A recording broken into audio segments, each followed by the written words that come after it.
This match was meant to be played June 1st, but after the game was postponed due to lightning, we go again here at the Worldwide Technology. Today's match is brought to you by the Cheshire Inn and LHM Hotel. St. Louis FC hosting Memphis 901 in this USL Championship match. Chris Whittingham and the former Manchester United goalkeeper Gary Bailey here for commentary. And Gary, both these teams coming in off away defeats. I look to turn it around tonight. Let's focus on the players who could be tasked with leading the charge in our electrical connection players to watch, starting first with Kyle Gregg. What a fantastic striker this man is. Heads the ball beautifully. One of the best in the USL. Strong, powerful. 5 goals in 18 appearances. Top goal scorer for St. Louis. If you put crosses into this man, he will score goals for you. On a decent run of scoring for him as well. 3 in his last 5 in USL Championships. So getting on the end of Russell Cicerone crosses, he returns into the lineup tonight. Meanwhile, for Memphis 901, they added a striker midway through the year, and Brandon Allen coming over from Tampa Bay Rowdies. He's our player to watch for the visitors. Look at him, strong, well-built player. 2 goals in 7 matches, best return out of any player from Memphis at the moment. And he's been around a bit, very experienced. You mentioned Tampa Bay Rowdies. Last year was with Nashville and Bethlehem Steel, so he's got experience. I'm sure he wants to make this his home, Memphis 901, and if he keeps scoring goals, they will love him. A former First 11 player in USL with 15 goals in 2016 with Red Bulls too, and will lead the line tonight for Memphis 901. To bring you full starting lineups and first half kickoff when we return St. Louis and Memphis 901 in this rescheduled match in the USL Championship.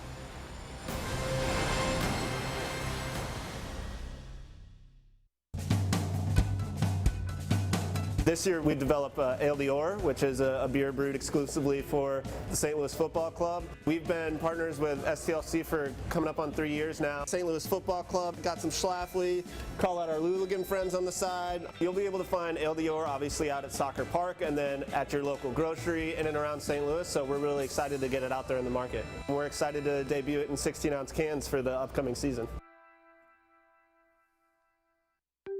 When you need quality electrical work for your home or business, look to theelectricalconnection.org. Created as a partnership between IBEW Local 1 electricians and the St. Louis chapter of the National Electrical Contractors Association, the Electrical Connection has been setting the standard for electrical excellence in St. Louis for over 100 years.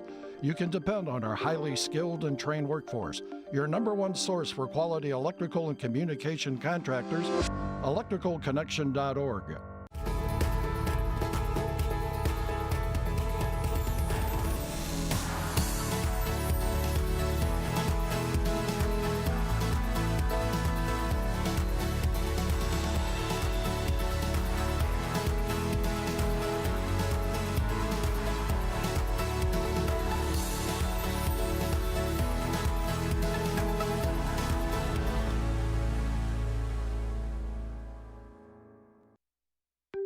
When you need quality electrical work for your home or business, look to theelectricalconnection.org. Created as a partnership between IBEW Local 1 electricians and the St. Louis chapter of the National Electrical Contractors Association, the Electrical Connection has been setting the standard for electrical excellence in St. Louis for over 100 years.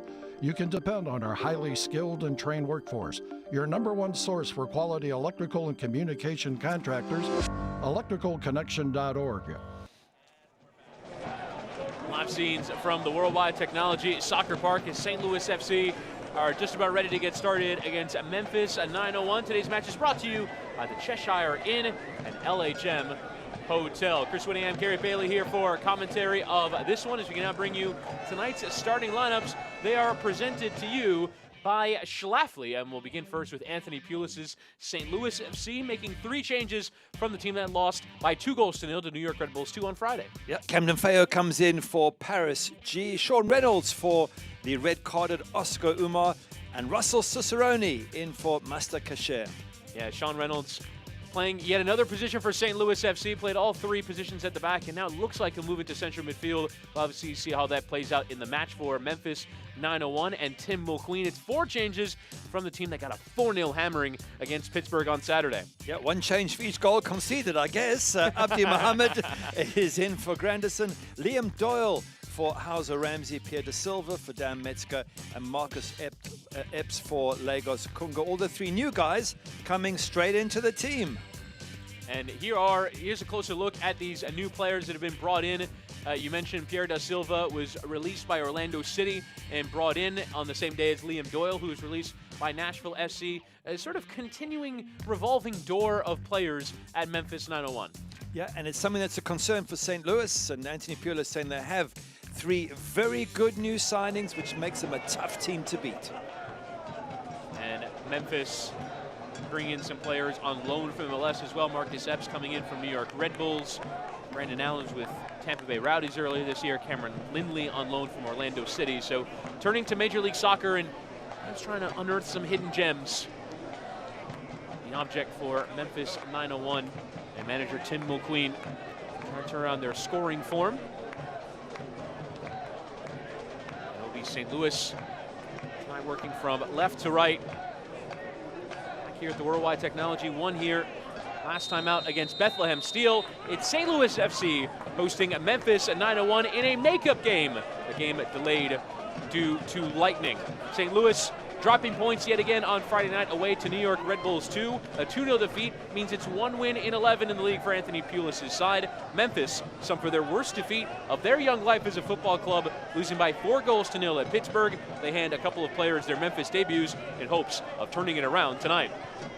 Massive game for both these teams. Memphis sitting 15th in that division. They need to get a good run going if they're going to make these playoffs. So crucial match for them today.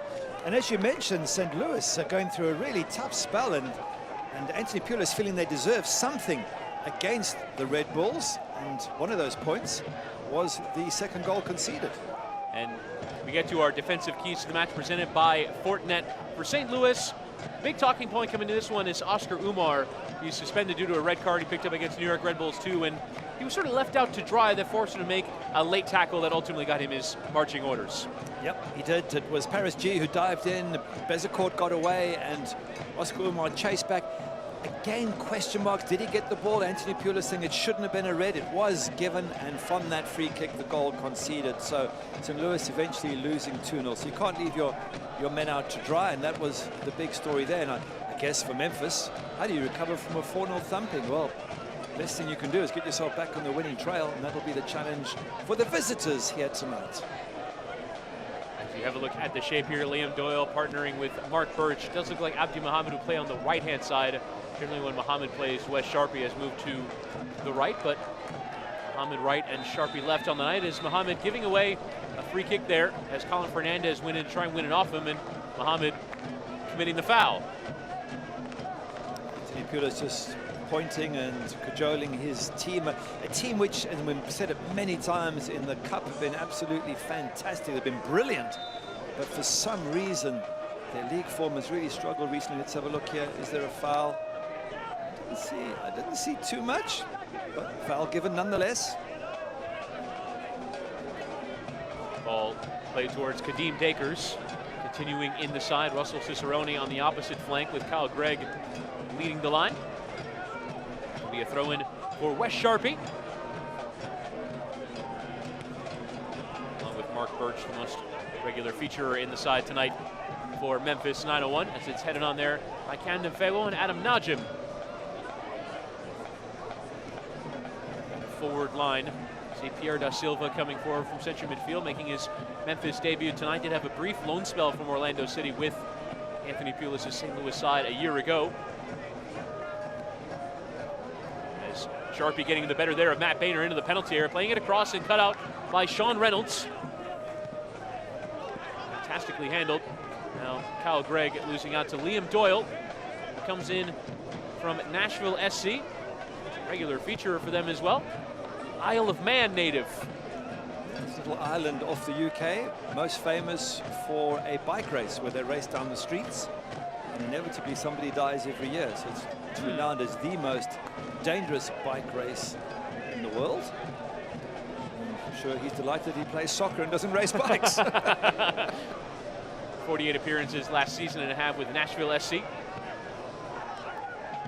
As Hilton can win in midfield. Clattering into Da Silva. Would have partnered with him in central midfield a year ago, but such is life in the USL Championship. Lewis Hilton with a wonderful goal against Bethlehem a couple of games ago when they won 3-0. Absolutely brilliant strike.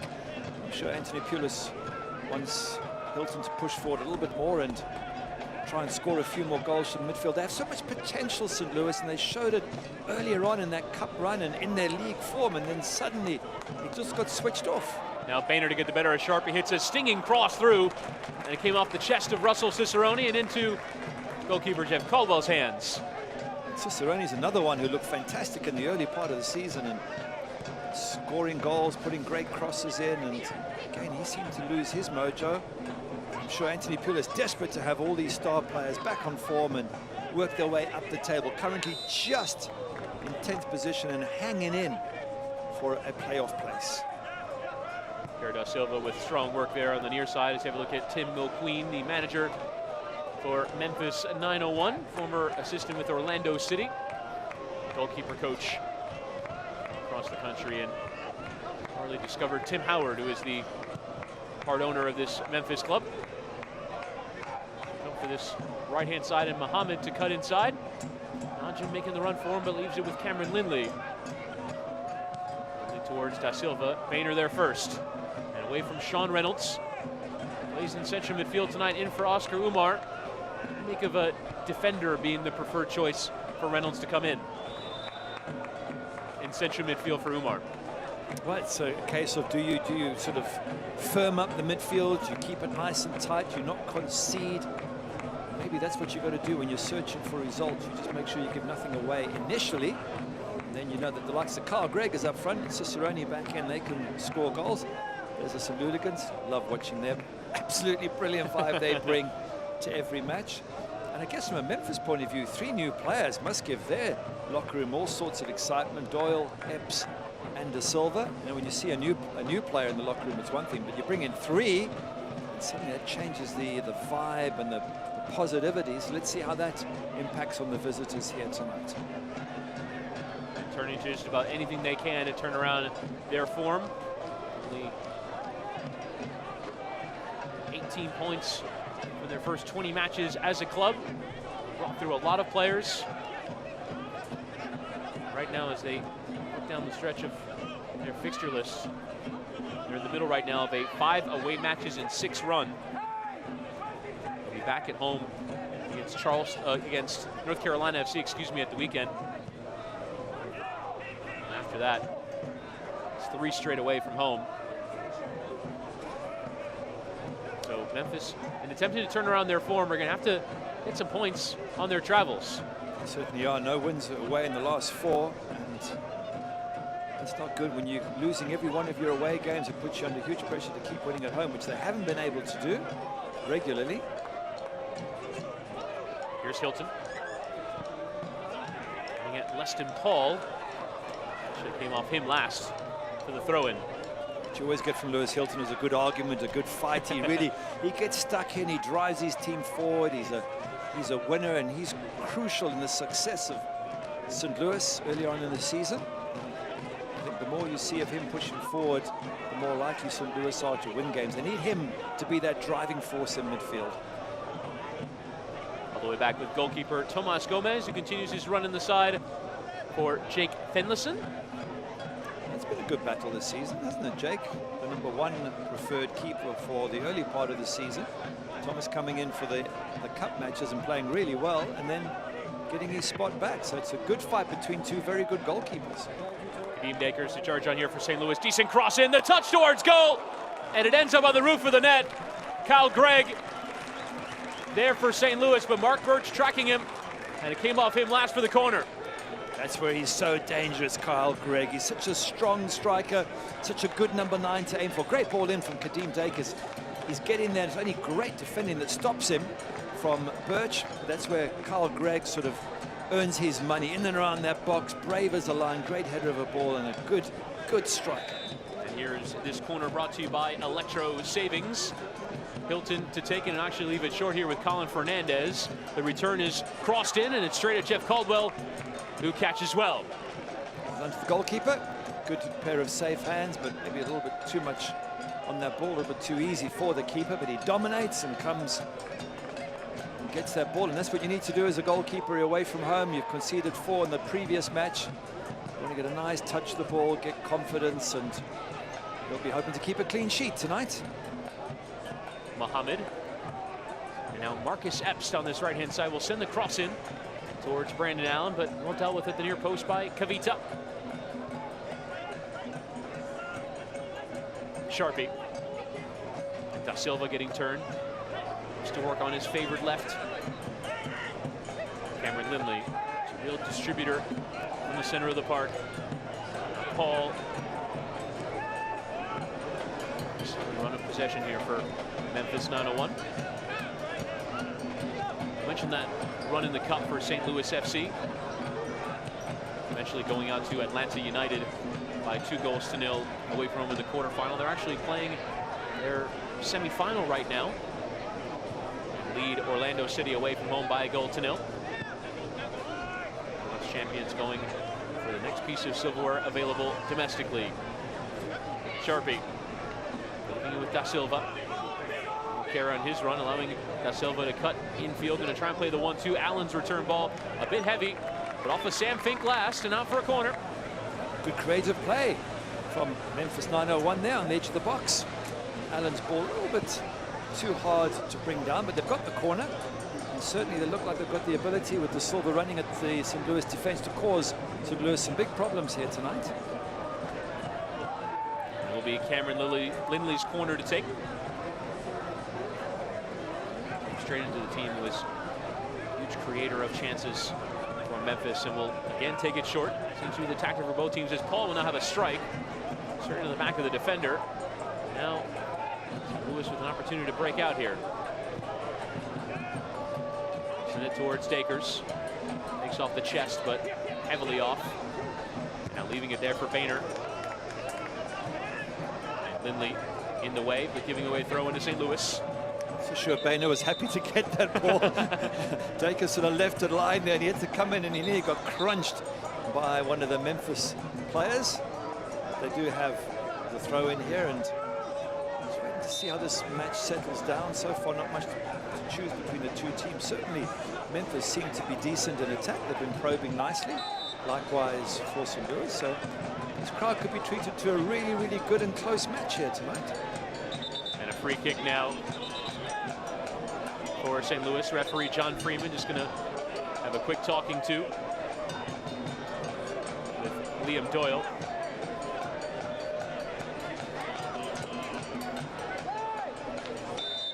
And it is the debutant getting a word there.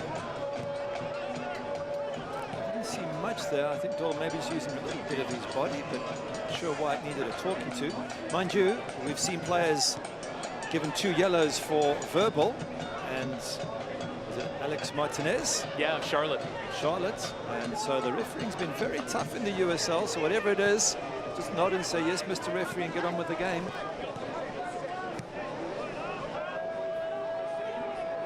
Over the top into the path of Lewis Hilton, who goes down. Referee not interested. Fernandez trying to send it on towards Dakers. Will be settled here by Matt Boehner.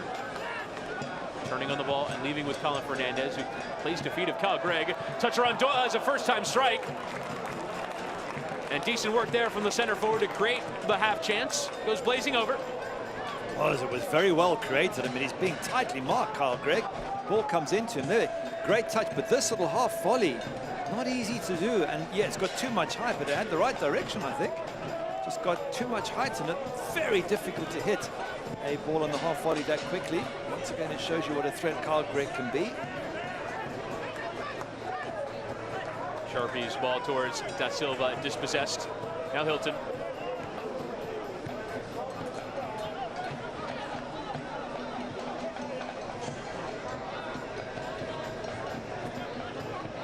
Kavita. Tune into ESPN News tomorrow night at 10 p.m. Central Time for Wednesday Night Soccer, featuring 2 sides fighting to get back above the playoff line. Sacramento Republic hosts Las Vegas Lights as the crossing home here from Cicerone towards Kyle Gregg. Cut out at the near post. Sacramento Republic hosting Las Vegas as the playoff battle heats up with a crucial 3 points on the line. See it all tomorrow night, 10 p.m. Central on Wednesday Night Soccer on ESPN News. Well worth watching, because at that time of the season when teams are fighting. Cross again towards Gregg. That time coming from Camden Feo. This 9 supply. This ball's played down the line towards Hilton. The cross is in, again towards Cicerone. Glancing across that penalty area. Fernandez trying to win it back. Commits the foul. Much to the dismay of the St. Louligans in that corner. Cicerone doing well there, getting on the end of that. Couldn't quite direct it towards goal, but such a threat. Number 9, here's the ball from Lewis Hilton, whipped in. Gets up there, difficult one, is being tightly marked, but just to mention the Las Vegas Lights match, it's teams that are battling now as the games begin to run out, and that applies to Memphis as well. Games running out for them, and even St. Louis have to be careful. So it's that exciting time of the season when really 3 points becomes very valuable, because if you don't get it, then the clock is ticking and the end of the season appears sooner than later. And you must say that that's the case for Memphis tonight in this match. They probably need a win if they want to climb up the standings towards St. Louis, who currently hold the last playoff spot in the Eastern Conference. Memphis is only 1 game more played. They're going to try and get towards those playoff places. Probably need a victory tonight here. It would, at the end of the night, be 3 points off with 1 game more played. These are the sorts of matches that affectionately in England they call 6-pointers. Yeah, absolutely. There's a number of teams who have that same situation, but St. Louis themselves can't afford to lose. This is a home game. They're so strong at home, so good. Very, very, very difficult to beat. Their home form, the last 7, they're 5 wins and 2 draws. So they'll be looking at this thinking, well, it's a home game, we must get 3 points, we must get up the table, because you don't want to be sitting in 10th position and something happens in the last couple of weeks and you just slip away. It'll be heartbreaking. So yeah, massive match for both these teams here tonight.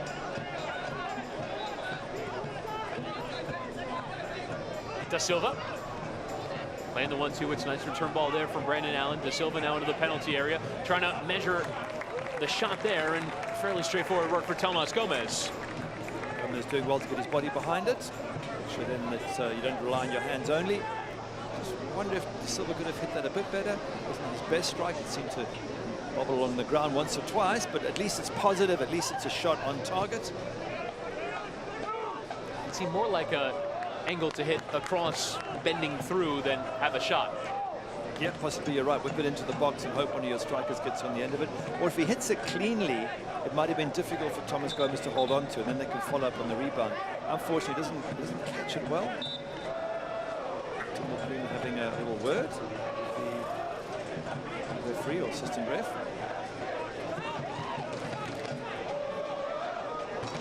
Greg running through the tackle there of Leston Paul. Now to go at Abdi Mohammed. He's going to go it alone here, Kyle Gregg. His left-footed strike into Mohammed.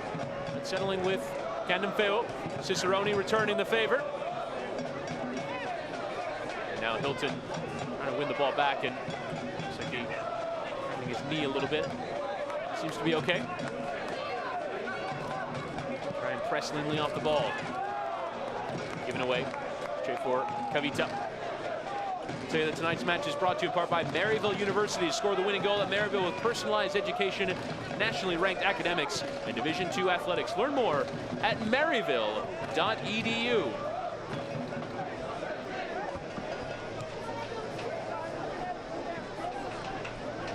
Cicerone. And Feo trying to get turned. Just to not get fouled, and there finally the foul snaps in there from Leston Paul. And a free kick for St. Louis. Lewis Hilton walking across to take it. The referee just having a little word. Lewis Hilton is such a good striker of a ball from dead ball situations. Here's Candemfeo being brought down. I think it's when he gets up, he's still got the ball, and then there is where the free kick is given on Leston Paul. But it's Lewis Hilton from here. Kyle Gregg will probably be the man he's going to aim for. Sam Fink's going to get in there, no doubt. Russell Cicerone. And if he puts in a ball of quality, Lewis Hilton, which he normally does, this is going to be a tricky moment for Memphis.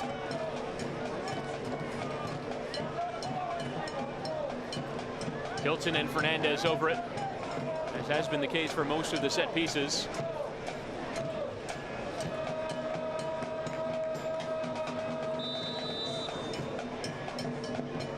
Fernandez leaving it for Hilton with pace towards Cicerone. Now Dacre's trying to charge through, send it towards that area, but Memphis marshalling away through Allen.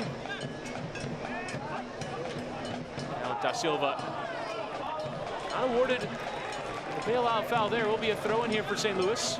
But did try and sell it a bit, didn't he, to Silva? He lost possession of the ball and sort of just keeled straight over. Hoping the referee would give him the free kick, but the referee not interested.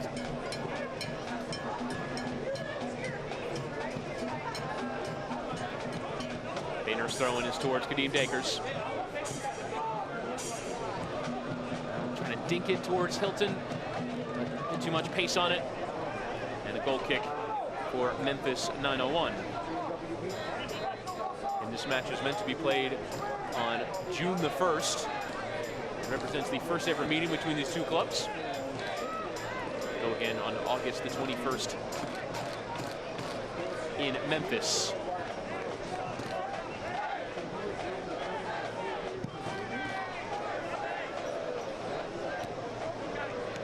Fink winning the header.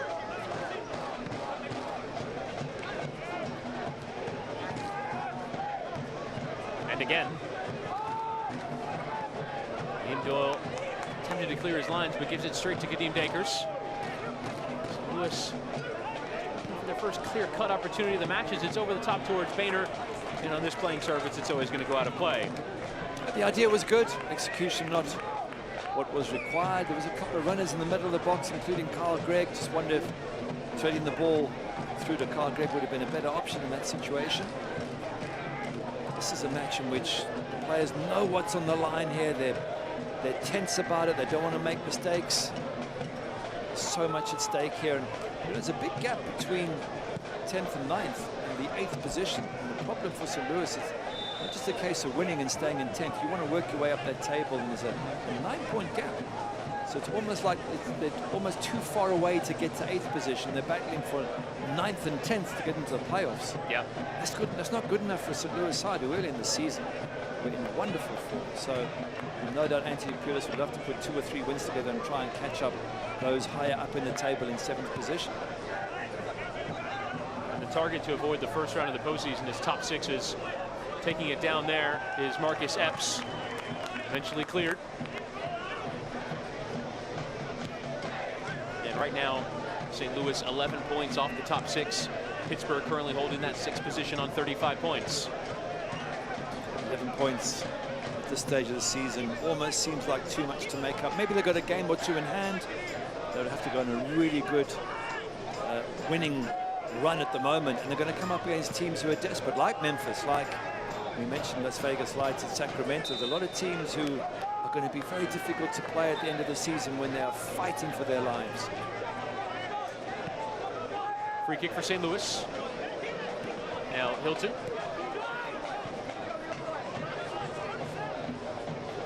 Electrical Connection is partnered with St. Louis FC to create a limited edition jersey flag. Flags are only $10 in the fan shop, with all revenue benefiting the Shop with a Cop program.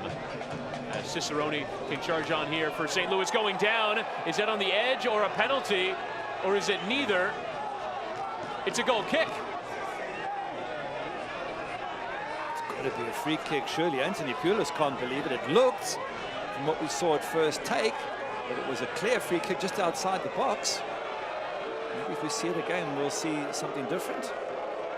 Maybe we see the defender getting the ball. But from afar, it looks like at least a free kick. Here's Bird sliding in. That's a clear free kick. Doesn't get the ball. Does he get a knee to the ball? Perhaps either way, even if he got the ball, it looked like a bad foul there from Birch. And wow, okay, well, in this case I would totally agree with Anthony Pulis. It looked like it. Well, stone cold free kick to me. On Friday night, Anthony Pulis was none too pleased with the officials in that match, and now Adam Nachum putting the tackle into Sean Reynolds. I think John Freeman just saying that's probably about enough of that. But you can start to feel like it's just going against you, even if it's not, which I don't ever really believe that it is. But you can just start to feel it, especially when results are going against you and these sorts of things start to pile up. They can do. But over a season, I think most managers would agree, you know, it swings and roundabouts. You get a few, you lose a few.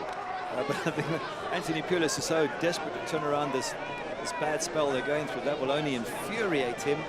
The sending off of Umar last game, I'll tell you more in a moment. Nice ball there from Ken DeFeo into the path of Cicerone. Lofted cross, takes a nick on the way through.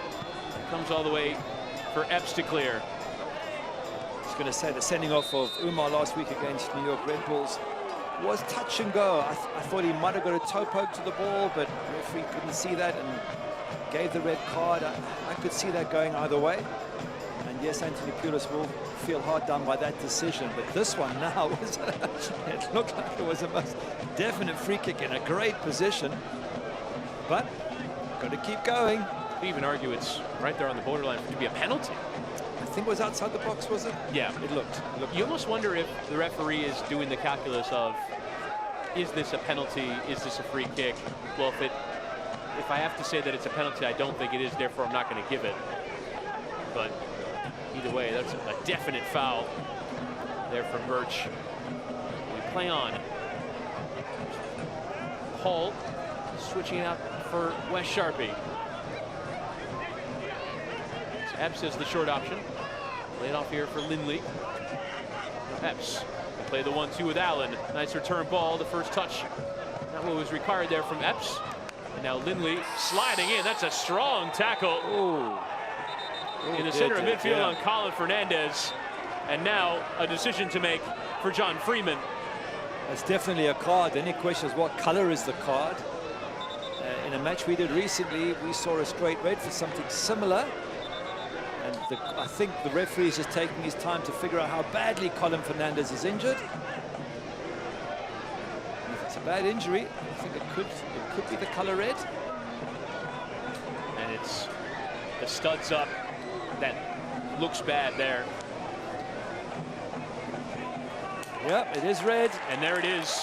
Marching orders for Cameron Lindley. You can't do that. You can't go in with knees. And what was the match we did the other day? It was a similar one. There was a lunge.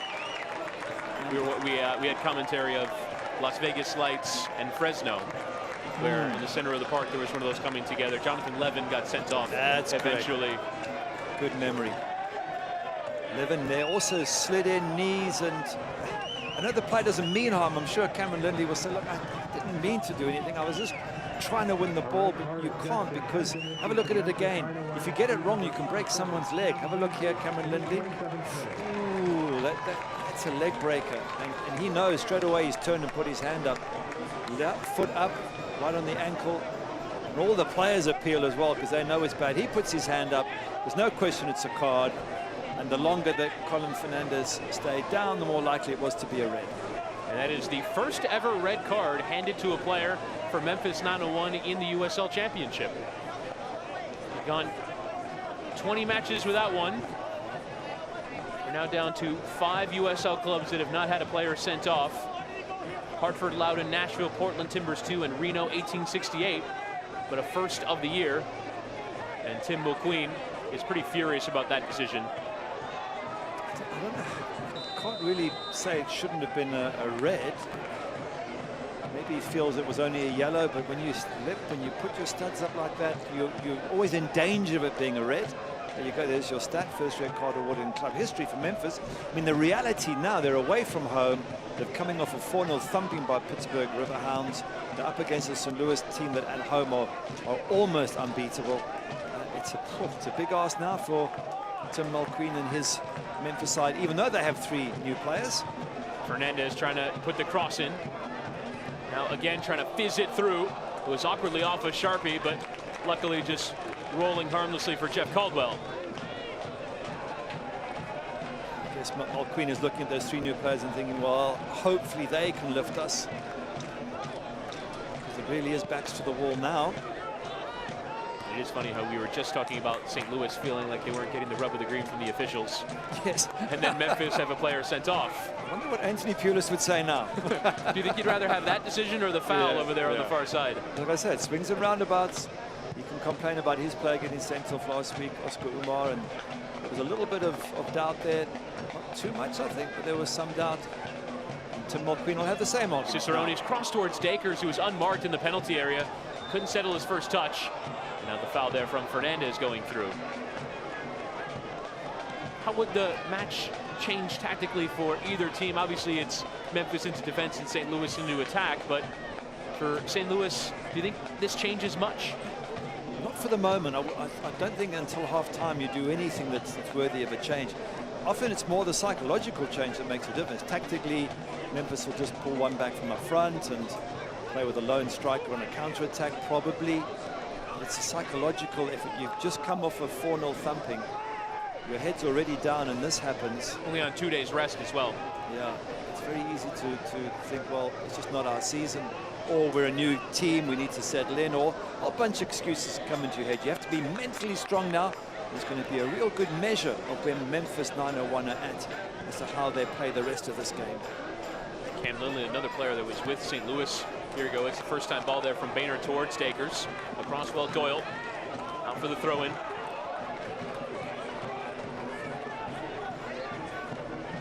Connection is Wes Sharpie at left back on this near side. Played for the club in 2017.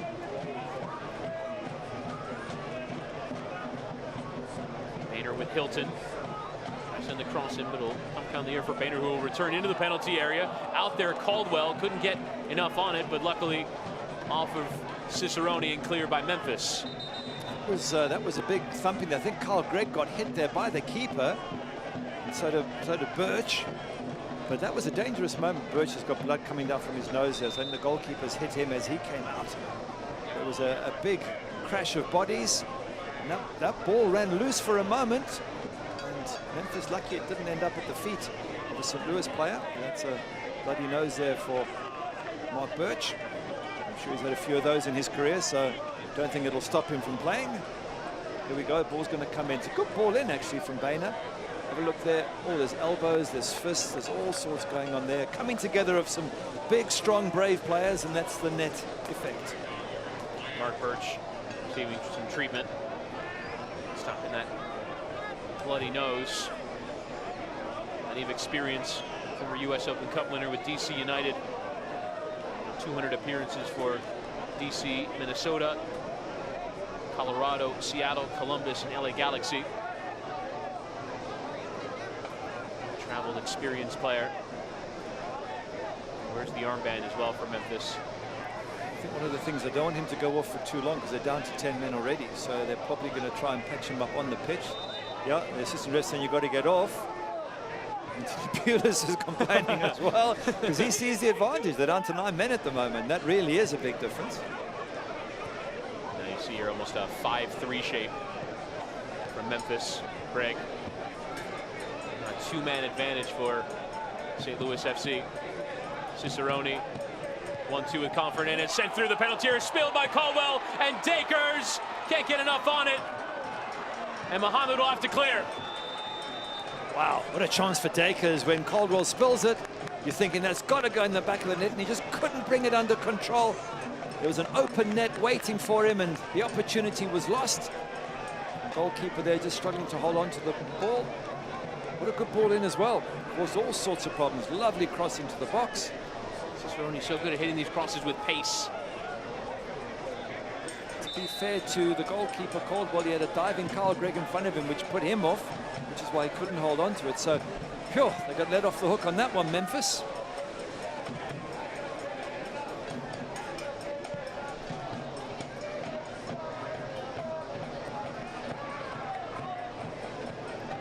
Headed down by Kavita. Mark Birch is fit to continue now. Fink really getting caught on it. Certainly want one of those mistakes when you're a man up. St. Louis don't shoot themselves in the foot. You'd imagine they'll have the opportunity to create a few chances and seize the initiative in this match.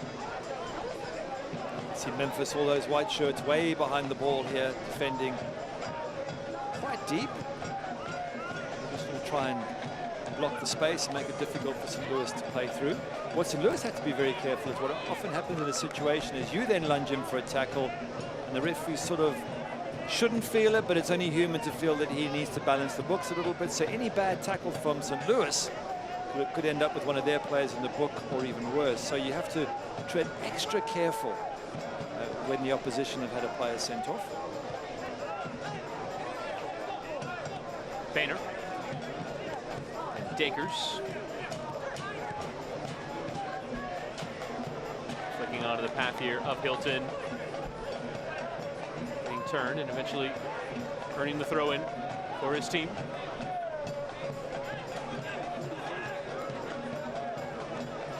St. Louis having a man sent off late against Red Bulls 2, and now with a man advantage tonight. Sliding behind, and just miscommunication there between Reynolds and Lewis Hilton. Reynolds is expecting Lewis Hilton to run into the gap, and there was a gap to run into. He just had chosen not to go for it, and the ball was played in there, given away. But it could be a match in which St. Louis dominate possession. They play most of it in Memphis's half. And Memphis will be hoping just to defend their way out of this. It was a tough match anyway, coming to face St. Louis on their home ground, but now down to 10 men, it's become a real mountain to climb. But as yet, they've got a clean sheet, the visitors. Pushed down there by Allen. Played there by Boehner. We can tell you that Select is the official ball supplier of the USL Championship in many of the finest leagues in the world since 1947. Select has been the leader in soccer ball quality and innovation. For the latest Select products and special offers, please visit selectsportamerica.com. Epps. Off his touch. Now to play for the throw-in. There's this pressure again with all the white shirts. They're literally in their final third. And even bothering coming up to the halfway line, is going to sit back and say, right, come at us. And we'll try and catch you on the counter. But our main job is to deny you any goal-scoring opportunities and any space to play in. Fernandez trying to dink towards Reynolds. Get a nice return ball. Fair play to Reynolds for doing about anything that Anthony Pulis asked him to do. Played as a right back, center back, left back, and central midfielder for this club. Utility man, they always come in handy. As Adam Najim staying down after that tackle put in. He's a player they won't want to lose. A lovely player, cultured player. And he's a bit of a knock on the knees, maybe just a bruise. Let's have a look and see how it happened. Just there's a connection with Russell Cicerone as he's going down. So if you can see it again, have a look, and there's the connection of knees.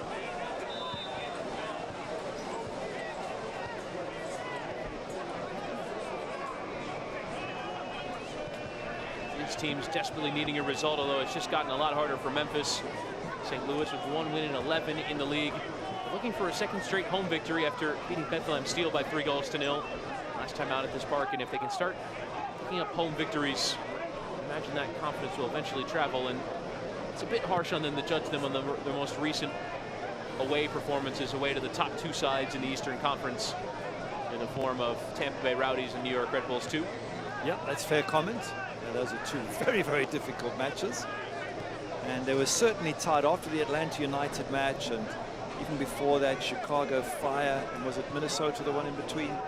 I mean, those are three such difficult matches against good MLS opposition. So it just took so much out of the players, and after the Atlanta match, they just couldn't recover.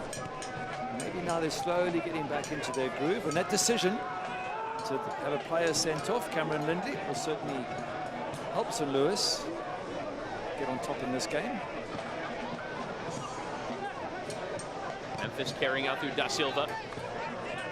St. Louis could potentially throw all their numbers forward to find the breakthrough, but you see Memphis unable to hit on the counter there.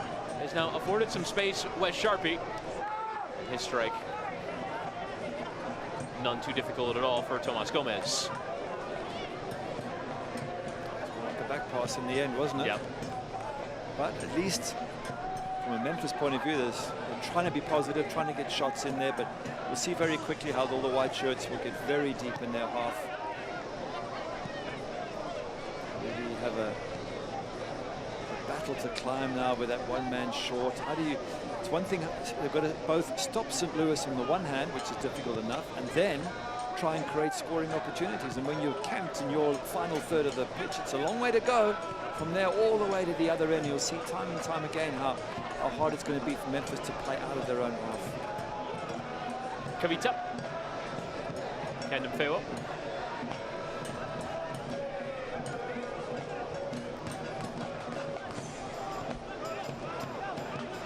by Cicerone. Now you see just how deep Memphis are setting up right now, and Fink gives it straight to them. Chance here to hit on the counter. Marcus Epps around Sam Fink. Now can cut inside. What can he find here? He'll have a strike. And you see the acres of space that Adam Najim was in. I think if he slides him in, that's probably as good a chance as they will create. Absolutely. What a good chance for Epps to have played that ball wide. And it was such a good counter-attack. That's what they were looking for. Nick the ball, counter-attack. I mean, the shot itself is bad, but at the same time, there was such a good option on his right-hand side with Najim. He's not taking the opportunity, and they probably won't get too many in this game. Not sure if the fans in behind that goal were reveling that a souvenir was coming their way or afraid at the projectile. Memphis retreat into their shape.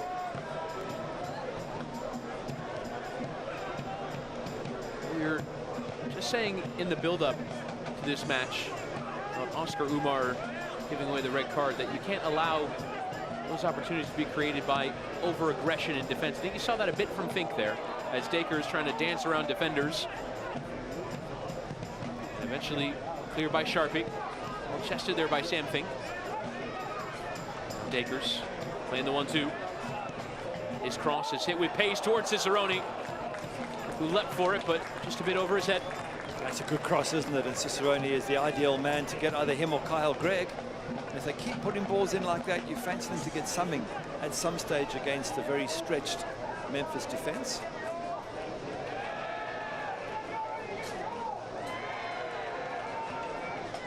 Going here for Abdi Muhammad, you do see a bit of Memphis just trying to slow the game down at this stage.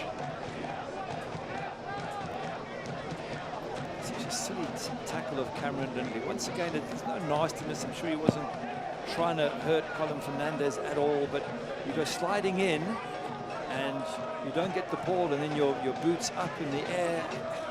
You just know you're going to get into trouble, and you've got to just not do that. I mean, it's just football intelligence on the move, and for some reason, Lindley just wasn't thinking, wasn't focused, didn't realize it. It was a ball he didn't need to win. It's not like it's on the edge of your box and you have to win the tackle. It was way in St. Louis's half. He really didn't need to go lunging in. And now poor Tim Mulqueen there. He's just giving Marcus Epps a high five, but Tim Mulqueen's got a problem on his hands now.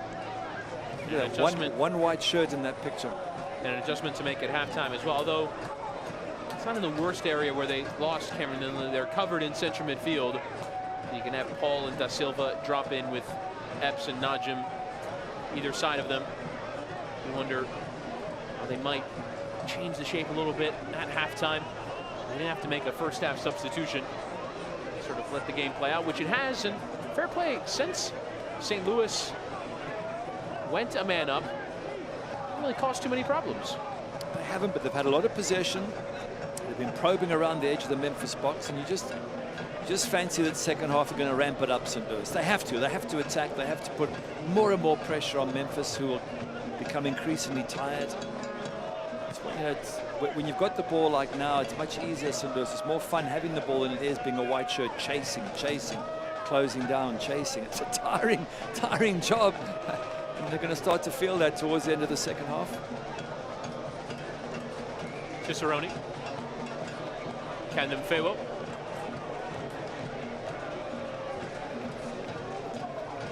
On and now try and dig out the crosses towards Gregg, who tries to win at the near post, punched away by Caldwell. And now Najim laying it off for Muhammad to clear. Pass their way out. Muhammad again. This time he'll get it booted away towards Allen. Puts his body in the way and plays it nicely there for Najim.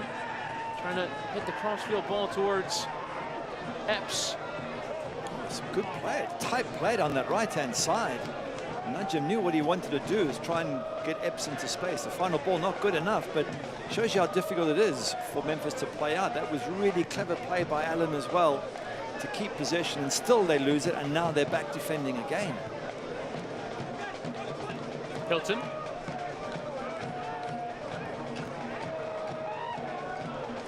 Carries his run. Laid off by Boehner. Fans, you can follow St. Louis FC, Memphis 901 the rest of the USL Championship all season long on ESPN Plus, home of the USL, MLS, UFC, and much more. Showing the over 2 million sports fans who have already discovered ESPN Plus and watch the championship live every week. Sign up today at ESPNplus.com. This is the moment where Lewis Hilton needs to pop up like he did in the last home game against Bethlehem and stick one in from 25-odd yards, put a screamer in. It's one thing holding possession, St. Louis. They're looking very comfortable, but that's because there's no white shirts anywhere near them. But you've got to you've got to penetrate. I know there's a little space to play, but you've got to get a ball in. And the cross hit by Camden Fewo. Decent pace on it, but just a bit overhit. At least the ball went in, and that's what they've got to keep doing. Good crosses in the box, shots from outside the box. Players running at defenders and trying to get in the box. If you don't get any points for possession. Now, Jeff Caldwell will take this goal kick and see him taking his sweet time as we are into first half stoppage time, presented by Paycor. Need more time in your business? Contact Paycor to handle your payroll and human resource needs. A minimum of 2 minutes to be added on at the end of this first half. Played by Kavita. Now Muhammad will return with his goalkeeper. Sort of work that Memphis players will have to do, hopeful work to try and win a second ball. Birch, again back, Doyle to goalkeeper Caldwell. Just trying to distribute. It's not a bad ball towards Abdi Muhammad, but good body positioning there from Cicerone. And it is a throw-in. Cicerone wanted a free kick. So he's being held, but you've got to be careful how you speak to the referee. As mentioned, Alex Martinez of Charlotte sent off for two yellows in the space of literally 30 seconds for arguing. As I say, the referee, I'm not saying he's looking to square it up with red cards, but it is a little bit of a common thing. When you send off a player from one team, you tend to look to balance it somehow. Out wide for Boehner. Opportunity to hit the cross, and it's low. It's sharp in the near post. Now his left-footed strike. Hit with some venom, but settled by Caldwell. Boehner with the effort, not bad. Forces the keeper to make the save. Good hands from Caldwell. Have a look at it again. Matt Boehner in on his left foot. Keeper good hands. Make sure it doesn't drop it, doesn't spill it for any forwards to knock it in the back of the net. So Memphis going to be happy with their clean sheet with 10 men. There's a whole second half to come, and I've got a sense that St. Louis are going to ramp it up. Free kick for Memphis now, and try and get numbers forward here. This will be the last knocking of the first half. An opportunity to send a ball towards that penalty area. Mark Birch over it. This will probably have to be the chances that Memphis will have to take if they're going to get a goal here. A man down. I think Mark Birch should be one of those in the boxes, given how good he is with the head. It's on with pace towards that back post. Header is won by Doyle. Across that penalty area, and a little shove out there from Brandon Allen. And that is the final meaningful moment of this first half. We remain scoreless after 45 minutes of play, but a major event that will very much impact the final 45 minutes as Cameron Lindley has been sent off for Memphis 901 FC, their first red card of the season. And for Memphis, they'll snap your hand off for a 0-0, but St. Louis have 45 minutes to play with a man advantage and try and turn this result into 3 points. But your score at the break, it's St. Louis 0, Memphis 901 0. We're in Electrical Connection halftime. We're back with more after this.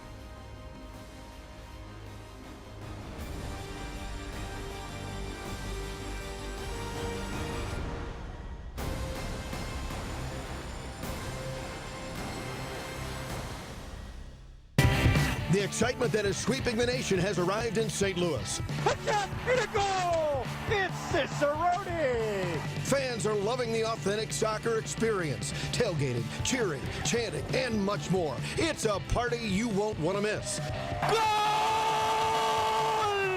St. Louis FC! And a goal! Get your tickets at stlouisfc.com. Boy.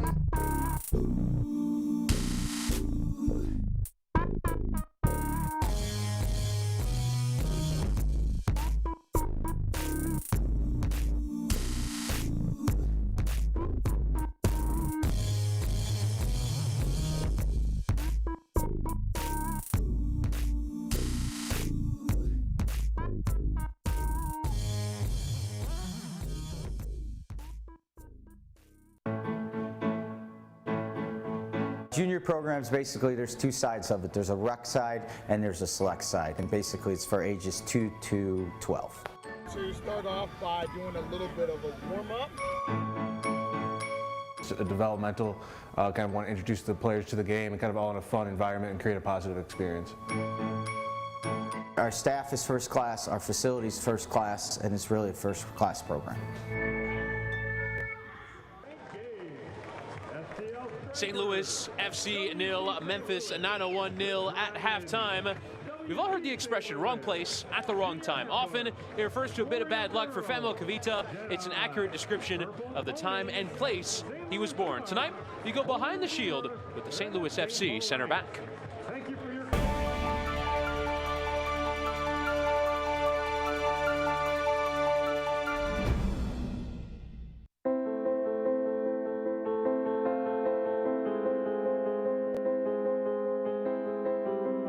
There was war going on in my country. It was terrifying, leaving your country. There were so many bad things going on. It made me grow up a lot faster than the kids around me because I was seeing terrible things around me, but you also have to have that mindset of, hey, there's a better place coming. It wasn't always the easiest because I have a lot of family members, which made it great because everyone's looking after each other, but it was terrifying leaving your country, but it was a good situation to leave because there were so many bad things going on.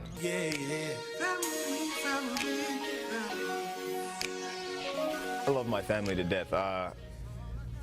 It's just, the reason why we're so tight is because we had nothing else other than ourselves and each other to look after. So when you get out of a situation that we came from, you know who you came with. Those are the people you were fighting with and going through all this hardship with, and it builds character amongst each other, and it just builds bonds. And we have some strong bonds. Loose in the box, what a finish! St. Louis equalize!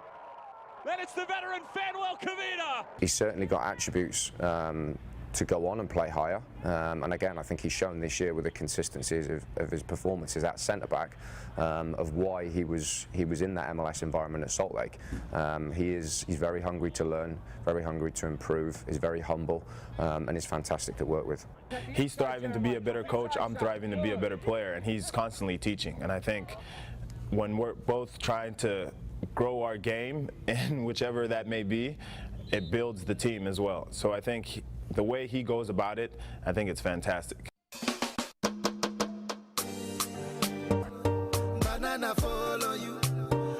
Samuel Kavita, I play for St. Louis FC, number 3. Great stuff with the St. Louis FC center back. Your score at Electrical Connection halftime, St. Louis FC 0, Memphis 901 FC 0. Back with more on the USL Championship when we come back. Now gets some time, Sam Warner, the beauty.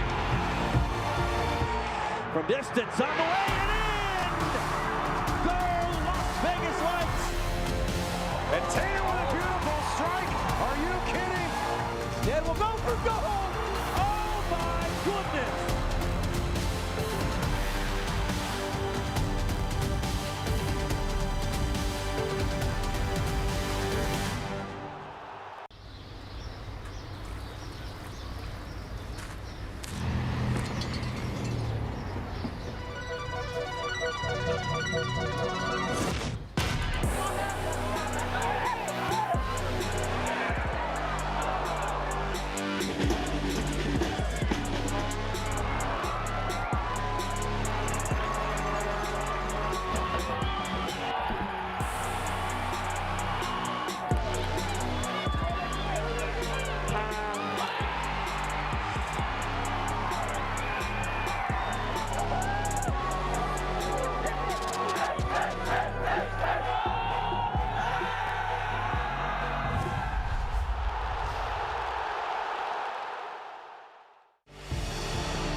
Fortune can hit from here. Oh! McCarthy once more. Blasted back in, and it's a goal for North Carolina FC. Big shot, and he scored. And Ben Spees lets one fly and drills it.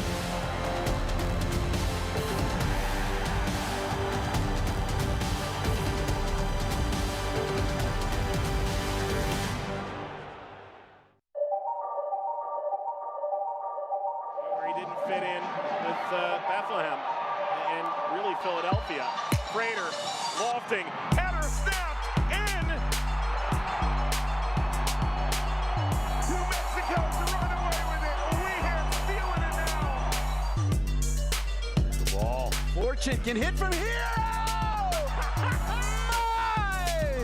And how about North Carolina FC?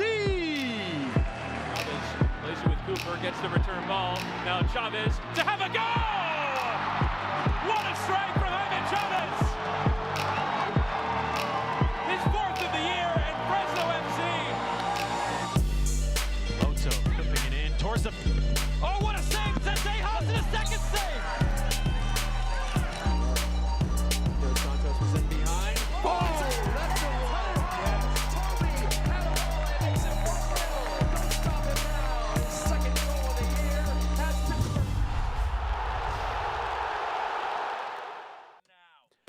St. Louis 0, Memphis 1-0 at halftime. As we can show you some of the latest news and notes from around USL. Phoenix Rising win again. They were 2-0 down to win LA Galaxy 2, but it's 12 on the bounce. Louisville moving to their new stadium next year. It's been announced it will be named the Lynn Family Stadium after Dr. Mark and Cindy Lynn. But Phoenix Rising, incredible what they're doing. It is, and it was a fantastic test away from home. 2-0 down against LA Galaxy 2. You would think, well, it's not coming back from. When you come back and win 3-2, you've got to hold your hands up and say, man, that's absolutely awesome. They are the team to beat. My only question is, have they peaked too soon? I'm sure their fans will say, you're kidding me. There's still more to come. And Saturday, the test for 13 in a row is El Paso Locomotive in Phoenix. And so for Phoenix Rising, an opportunity for them to continue this incredible winning run. They obviously are top of the Western Conference. As for the Eastern Conference table, St. Louis FC currently in that 10th spot in the live table. They'll be up to 25 points on a current 0-0 draw, but a mountain to climb for them to get towards Ottawa and Louisville and Pittsburgh. Yeah, that's a big gap from Ottawa on 33 points to Charleston on 26. That's, what is that, 7-point gap? Are you ever going to make that up? And if not, then all you're doing is trying to hold on to a 9th or 10th spot for St. Louis and make the playoffs. Mind you, the top two, are they playing great football? Tampa Bay and New York Red Bulls, absolutely brilliant. Yep, and Red Bulls 2 beating St. Louis FC last time out by 2-0 at home. As you have a look at the upcoming schedule, we're back in action tomorrow night. We have Nashville SC and Hartford Athletic. Also have our game of the week in the Western Conference with Sacramento and Las Vegas Lights on ESPN News. Then Friday, Loudoun and Charlotte, and a big match for Charlotte if they want to climb up the table. And then Tampa Bay Rowdies carry on with Birmingham Legion. And there, a look at the most recent scores in the Eastern Conference. 5-0 for Tampa away from home. You mentioned those two teams flying at the top of the Eastern Conference. Yeah, they are flying at the top. And don't forget Indy 11 just sitting behind them with 2 games in hand. We haven't given them a mention. They're in great form too. And St. Louis FC looking to get in and around those top 6 positions, but they'd have to win tonight if they're going to do so. We're at Electrical Connection halftime. Your score, St. Louis 0, 10-man Memphis 0. The excitement that is sweeping the nation has arrived in St. Louis. Put that in a goal! It's Cicerone! Fans are loving the authentic soccer experience. Tailgating, cheering, chanting, and much more. It's a party you won't want to miss. Goal! St. Louis FC! Hit a goal! Get your tickets at stlouisfc.com. With the opposite foot, and then when I say make it bigger, it just means get a bigger V. I think it's really important that they get feedback on what they're doing correctly and what they could do better. Letting them get the repetitions over and over and over again and making sure they're doing it right. Powerful locked ankle touch with the inside part of your foot. This is my opportunity to help them get better and teach them. And that's, what I spend most of my time during training, focused on is improving that overall technique.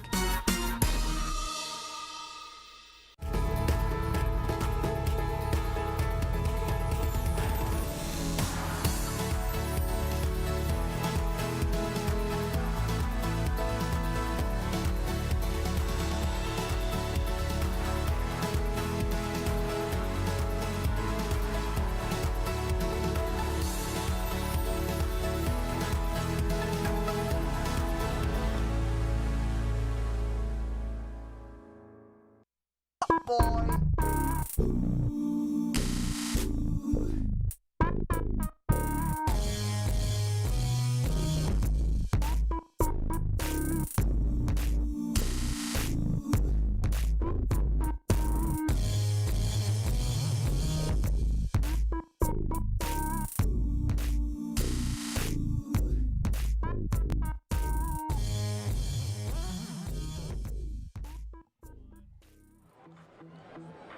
0-0 at the break. St. Louis FC and Memphis at 9:01, but Memphis down to 10 men after Cameron Lindley was sent off, as we can bring you our first half highlights. They're brought to you in part by Maryville University. Score the winning goal at Maryville with personalized education, nationally ranked academics, and Division II athletics. Learn more at maryville.edu. St. Louis getting forward through Kadeem Dakers, who put a decent cross in. Yeah, Carl Gregg doing really well at the near post. Almost gets on the end of it. Mark Birch just stopping him there. Lovely move from St. Louis. And there's a couple of decent moves as well from Memphis 901. Shot there coming in. It just wasn't strong enough from De Silva. And Thomas Gomez comfortably behind that. Now Cicerone would do some more decent work. And you see there the sliding tackle came in. And this wasn't awarded as a foul. Wasn't, and it should have been. It doesn't get the ball for me, Mark Birch. That's a clear foul and a dangerous one as well. And Cicerone feels it, but nothing given. Now, this is the one that was given. Lindley, foot up, goes in. It's going to be a card. Of that, there's absolutely no doubt. And the only question was, what was the color? And I think the referee's correct. Once that foot is up, it's a red card, and he's off. There's a little discussion with the rest of his assistant refs, and yep, decision made. And I think, to be fair, they knew Memphis 901 that should have been a red. Yeah, I don't think you have too many complaints here. Probably the best chance after Memphis down to 10. The cross in from Cicerone, and Dakers just unable to profit off this rebound here from Caldwell. Caldwell put off by Carl Gregg at the near post. The ball goes down. Dakers normally nice and quick, doesn't get it. And Matt Boehner is going to come in on his, he's going to cross it, or he's going to come in on his left foot here. And it's a decent save from Caldwell. Nice effort from Boehner. And Jeff Caldwell asked to do a fair bit of work. And in the end, they hold St. Louis at bay in that first half. And now we'll have to do so for 45 more minutes. We'll see if there are any more adjustments to be made by Tim Mulqueen to do so. As the whistle sounds, we're ready to go here in this second half. Memphis 901 down to 10. And now maybe attempt a smash and grab for the 3 points, but could probably settle for the one. And you'd have to say the impetus is massive for St. Louis now to go and get the 3 points. They have to get the 3 points. It's their home game. And here are the changes at halftime. Pierre Da Silva has made way for Ewan Grandison, so there is the change for Memphis 901 in shape. And for St. Louis, it's Sean Reynolds who will come off, and Caleb Calvert who will enter. So it is striker on for a defender who's played as a holding midfielder tonight, and that substitution is brought to you by Cigna. I think that shows you Anthony Pulis' thinking process. He's got Calvert on as an extra striker, take advantage of the fact they've got the extra man, and they're going to go for it. They have to go for the 3 points. They really, what an opportunity at home where they're virtually unbeatable, St. Louis, and they're down, either against a Memphis team that are down to 10 men and struggling through a bad period. So you've got to go for the 3 points. Well done to Anthony Pulis. Let's see how it plays out.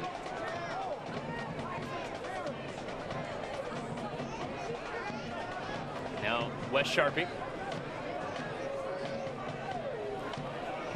towards that byline. It's a nice touch, slid through towards Allen, but never going to get there at that pace, and Fink clearing. So a pair of halftime subs, one for either team, and really ultimately showing the intent in how the game changes with 10 men.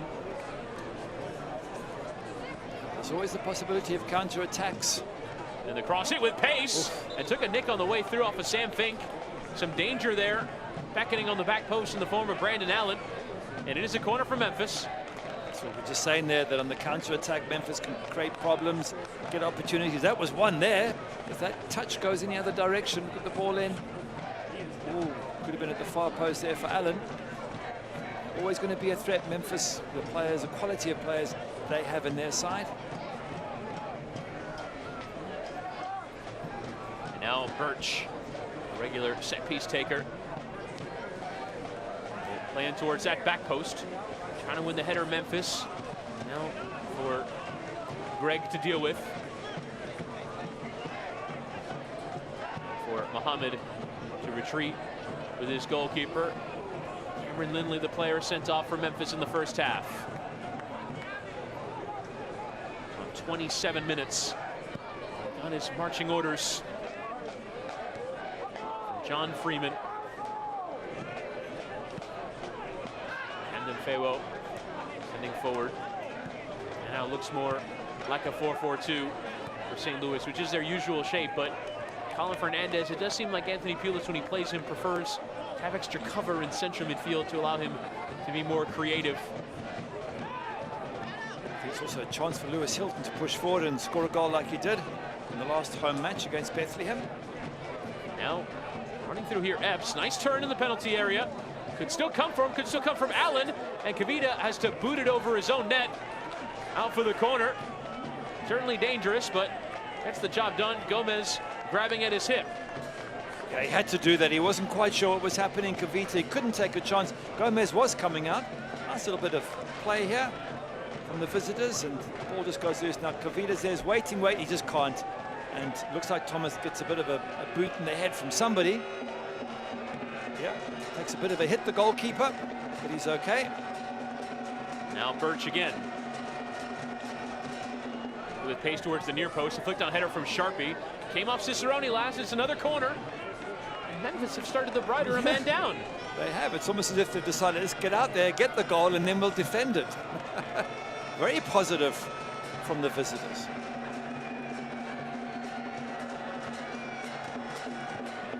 And Birch again swinging it, this time away from Calgreg. It will be a throw-in for Memphis.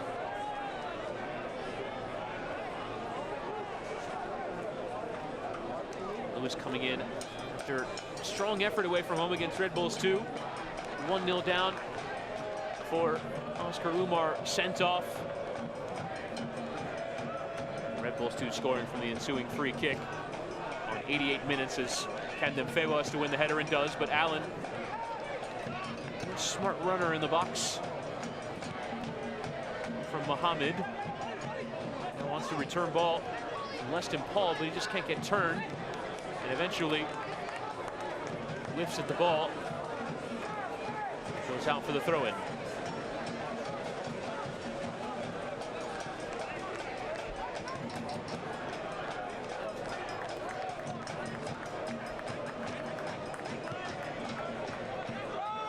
Camden Faywo.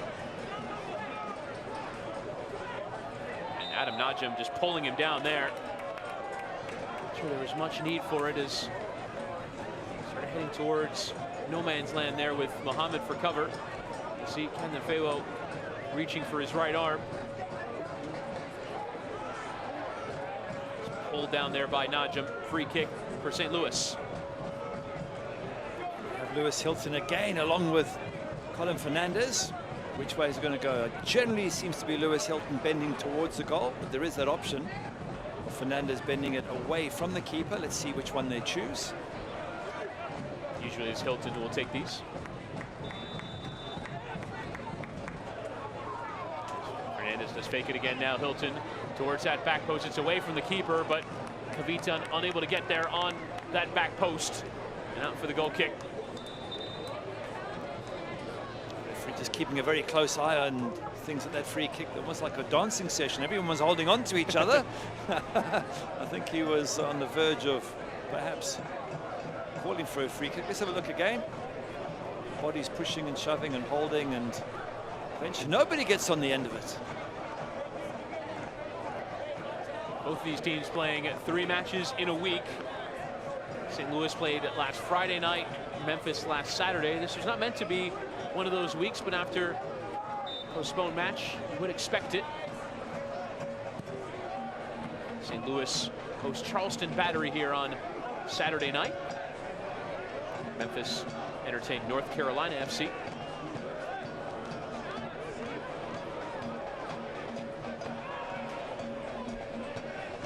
Not a great deal of changes for either manager considering the situation. I wonder if at the end of this week, players will be feeling the effects of it, especially in the middle of the season. Oh, they certainly will. It's been a tough season for them, and especially for St. Louis with their cup run.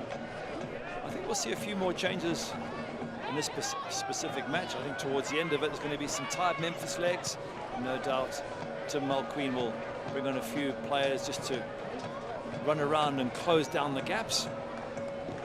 Boehner slid in here, his cross.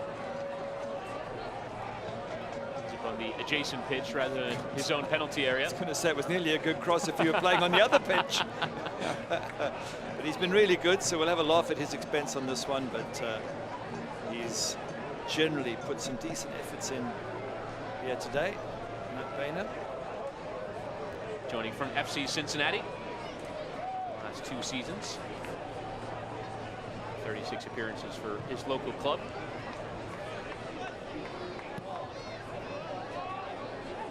Regular feature at right back. Birch winning the header. On Leston Paul. International with Trinidad and Tobago. Started on the day. Trinidad and Tobago knocked the United States out of the World Cup.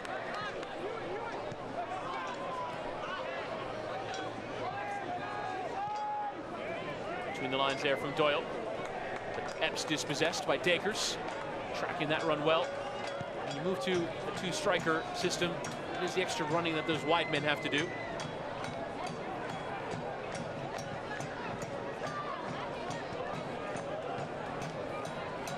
Fanuel Kavita. Great feature on him at halftime. And Camden Falo trying to slide in behind the path of Caleb Calvert. Hasn't had too much joy since coming on. No, he hasn't, and they need to get the ball to him. But for me, St. Louis have to win this match. If they don't win this match at home against a struggling Memphis side who are down to 10 men, and they don't make the playoffs at the end of the season, then it's their own fault. They really have to take advantage of this, and they've got to get ball to their strikers, to Calvert, to Kyle Gregg. They've got to press, they've got to push Lewis Hilton forward and get shots. They have to make it happen here today, St. Louis. This is a perfect situation for 3 points. If they don't take them, they really are at risk of losing that playoff position. There don't appear to be very many obvious candidates to take it from them. Charlotte's just behind them, Birmingham, Bethlehem Steel, all within 2 points. Yes, a few of those have played some extra games, but if any of them go on a good run, whether you finish 11th or 15th or whatever, 18 makes no difference. You're outside of the top 10. You don't make those playoffs. And it will be Colin Fernandez take this electro savings corner. You see players in the penalty area for Fernandez to aim at. Does have, of course, the option short with Lewis Hilton, which they do take on frequent occasion. And is the newcomer from Phoenix Rising. His 3rd start tonight towards that near post. Header won there strongly by Doyle, chested in by Camden Falo, who hits it with power, but hard to get it through that massive bodies, and instead drags it wide. Oh, there was a moment of glory there. He knows he's actually hitting himself on the side of the head. I think you could see the headlines. As this ball drops to him, he lines it up there with the chest, and then whoosh, he hits it just off target. If that's on target and it's coming through bodies, it would have caused Jeff Caldwell all sorts of problems.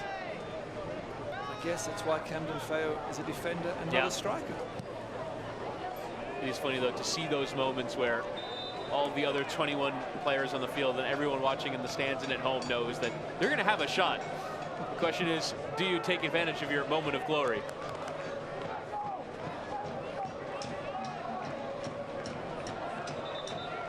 Attention for Anthony Pulis, and I think he knows this win is absolutely crucial. He knows they won't get a better chance.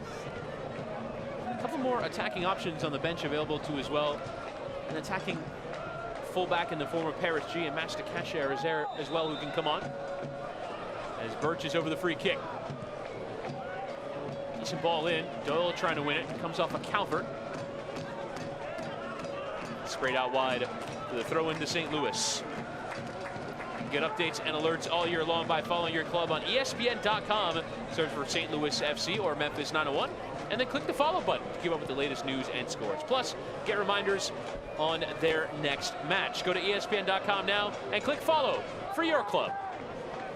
Just got a glimpse there of Allen just getting a little bit frustrated. He hasn't had much service up front, and the ball wasn't played to his feet. And I think he's got a lonely job up there, just chasing and on his own, trying to be that lone striker, and then coming back and defending. There he is now, well inside his own half, almost playing as a defensive midfielder. There he is coming towards the ball now. So a difficult match to be the striker and come back and defend as well. Kavita. Sam Fink hit the long ball towards Camden Fewo, who kept it in play, but left it there for Muhammad to boot away.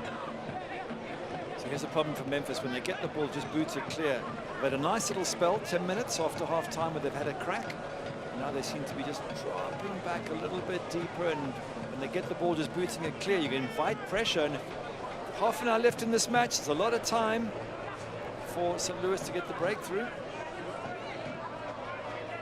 Fernandez going down.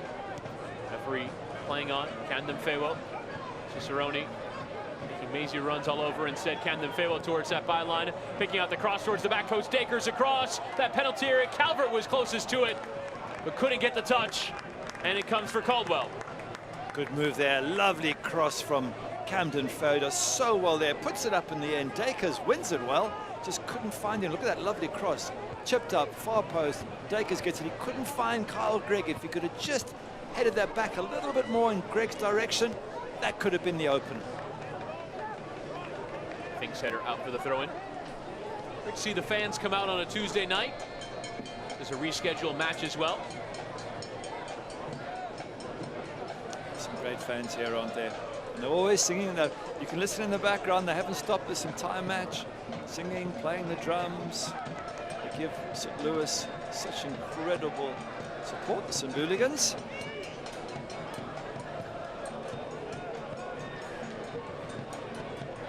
Nacho teasing Painter, but no one really to aim at. I think Allen just wanted them to retreat a little bit. Now he will do so with Sharpie. Epps, nice touch there around Dakers. No one really making a run. Allen quite staying central. Sprayed out for Abdi Muhammad, who's come forward and joined the attack. Now Muhammad trying to find an opportunity here. Will slide in Epps.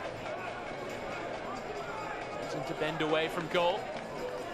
A nice back heel there for Sharpie. His left-footed delivery takes a deflection. It's out for a corner. Nice bit of patient play there from Memphis. Very good play. Some nice touches from Memphis, but no end product. They're on the edge of the box. They don't shoot. They try and recycle it. They were certainly probing. Just wonder this Memphis side with the 3 new players joining, if they hadn't been down to 10 men, if they would put up an even tougher opposition for St. Louis. With a set piece still to come, there still could be problems for the home side.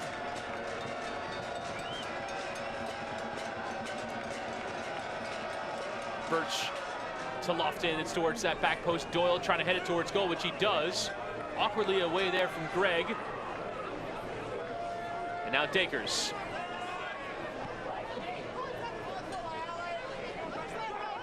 Camden Fewo.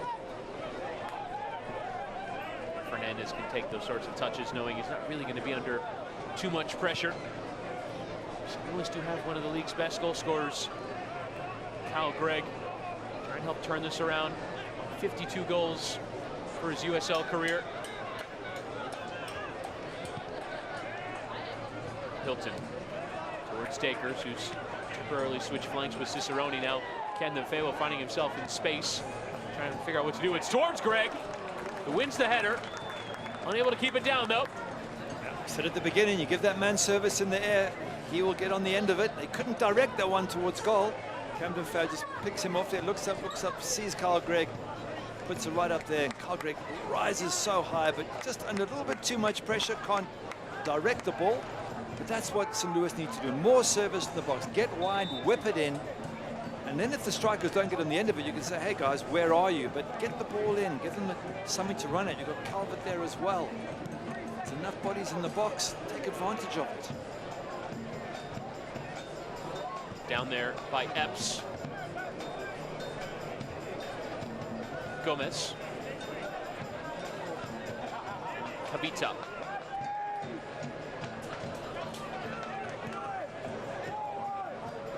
Camden Fewo. Trying to play the 1-2.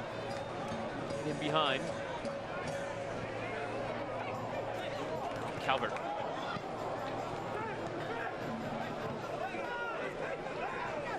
Dakers. Turn there by Camden Fewo again to try and send the cross in, and nearly there to pick him off Cicerone, which he does. Forces a great save from Jeff Caldwell. Cicerone taking advantage of that opportunity. It's a goal kick for Memphis, but starting to cause some problems, the hosts.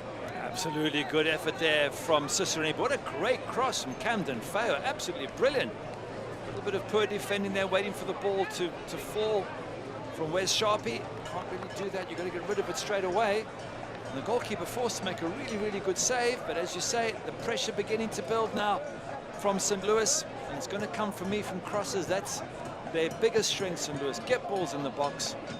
And it's going to take some tough defending and some hard work from Memphis to come away with something from this match tonight. You can just feel St. Louis getting on top in this game.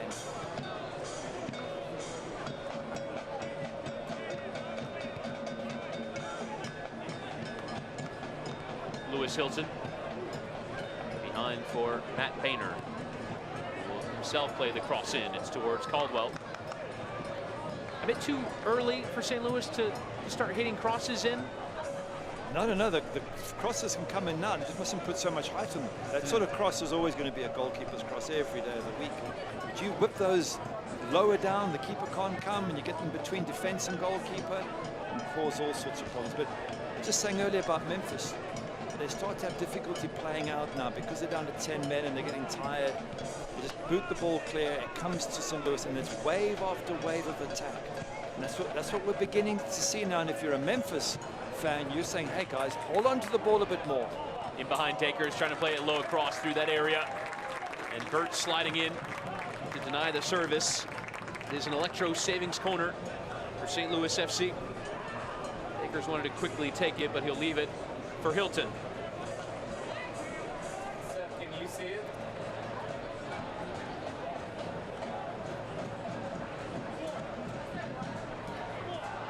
Joachim Graf is going to come on momentarily for Memphis. It will be Hilton to deliver towards that back post. Header coming in from Kyle Gregg, but again, not really much intent in it, just trying to win a header.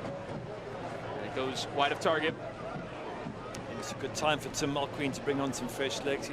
Some players, especially Brandon Allen up front, looks really tired, running around. Here's the ball. Kyle Gregg once again gets on the end of it. He really is strong there, and he gets the better of Marcus Epps, but there's some tired legs up front for Memphis, and I think a fresh pair of legs will just help them hold on to the ball a little bit more, which they need to do.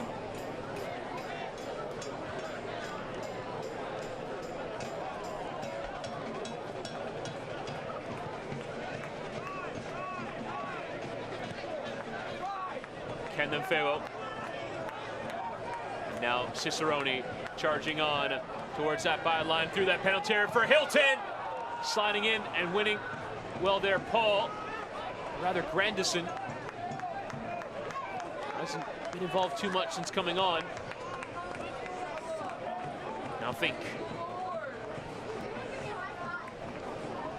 Line here for Dakers, sliding Boehner in behind, trying to play the cross in, but again, Memphis doing exceptionally well in wide areas to deny crosses, make them more difficult. Again, a corner, an Electro savings corner. And here is the change. We've seen this substitution more than a few times since Allen has arrived at the club. Comes off for Joachim Graf. He looks really tired, Brandon Allen. The last 10 minutes up front, he's just been sort of jogging between one defender and the other, trying to put some pressure on. And it's probably about time to make the substitution. He can barely get off the pitch. He's probably playing for a bit of time as well, but he looks like he's finished. And that's fine. If you have a player who can give you 67 good minutes, that's absolutely fine. He puts in a great effort. Along comes on the fresh legs. And that substitution is brought to you by Cigna. Joachim Graf joined mid-season from New York Cosmos. McQueen throws him on here. It will be an Electro savings corner for St. Louis, and Fernandez to go with the in-swinging delivery.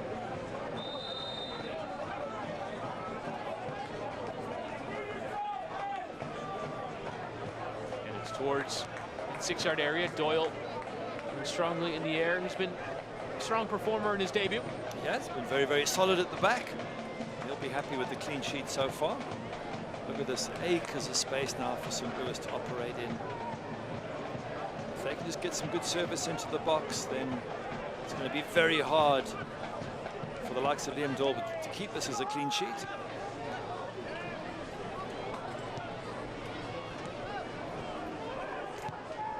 Hilton out to the left-hand side. Camden Favo to get there. Hit the cross again, cut out. Before it can arrive by Najim. Certainly been up for the defensive work required. Now Hilton. Send it low and through. Easy work for Birch. And St. Louis will have to go again.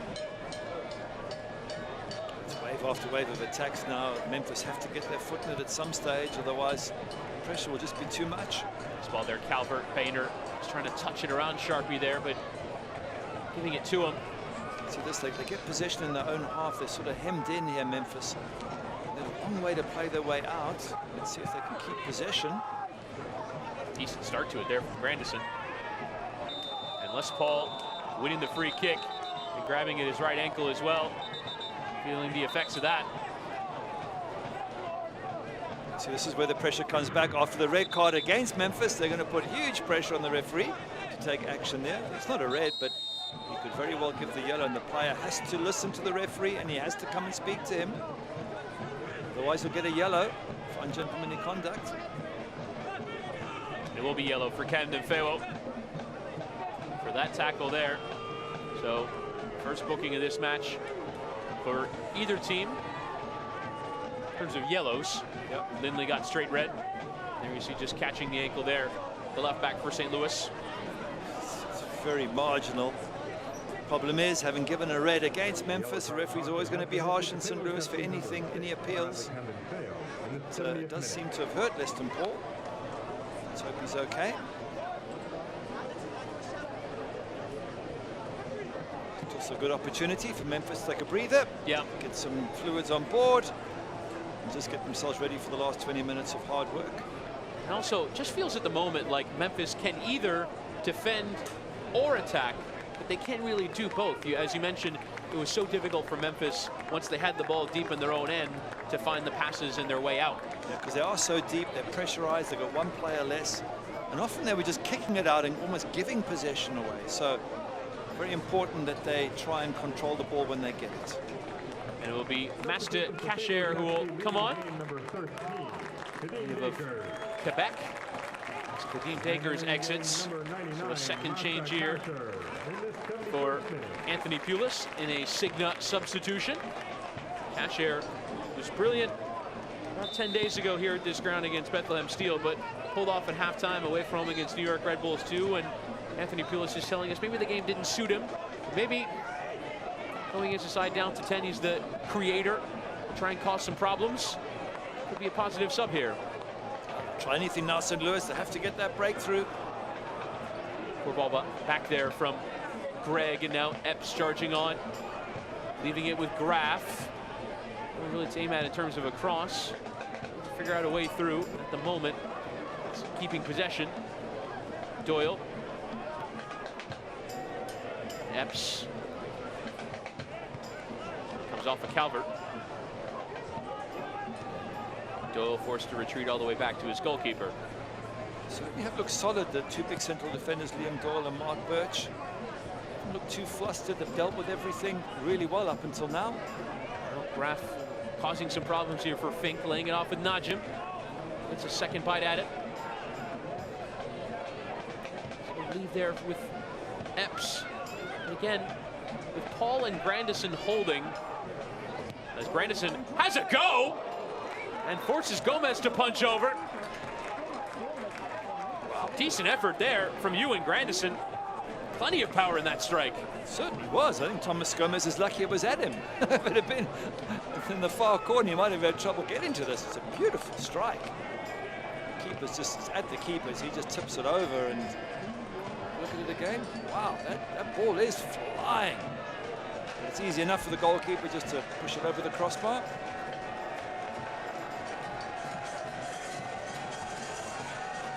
Grandison able to win Memphis a corner with that effort. Birch in, headed away by Greg, but sideways rather than out. Away from Hilton. Grandison is trying to keep it in play here. Birch sends it on its way, can at least retreat back to his position. Now Caleb Calvert in the path of Fernandez. Really passes you'd expect him to play with ease. Finds Camden Fewo. Now Master Kasher. And Fernandez popping up in space. Moving Memphis from side to side. Coming forward, Cicerone. Trying to get the better of Sharpie here. Does manage to hold it now towards that byline. Turning away from him. And again towards that byline. Perhaps overplaying a bit and try to leave it with Boehner. Gives away the throw. Had a chance to cross it with his left foot. Didn't take it. Came back on his right foot. Russell Cicerone. Opportunity lost. And like I say again, if you're out wide, get the ball in the box. Just put pressure on Memphis. They're struggling with numbers. And it's not going to hurt them if you keep the ball out wide and don't put the cross in. Tonight's match is brought to you in part by Maryville University. Score the winning goal at Maryville with personalized education, nationally ranked academics, and Division II athletics. Learn more at maryville.edu. And now we'll have a yellow card for Wes Sharpie here for taking too long to get that throw in. Referees are very strict. Fair enough to John Freeman. In fairness, it was quite a long time for them to just take a throw in. It was, and the players know better, and sometimes they push those limits, and now they know this is not a referee you can push around. Fernandez. That creative engine, Hilton sort of holding in behind. Kasher. Quarter of an hour left to play. Memphis have hung on. They're nearing on 50 minutes, down to 10 men. Cameron Lindley sent off in the first half. I think for the most part have kept St. Louis at bay. And then Fewo now to hit the cross, away by Abdi Mohammed. Cavite will settle with Sam Fink.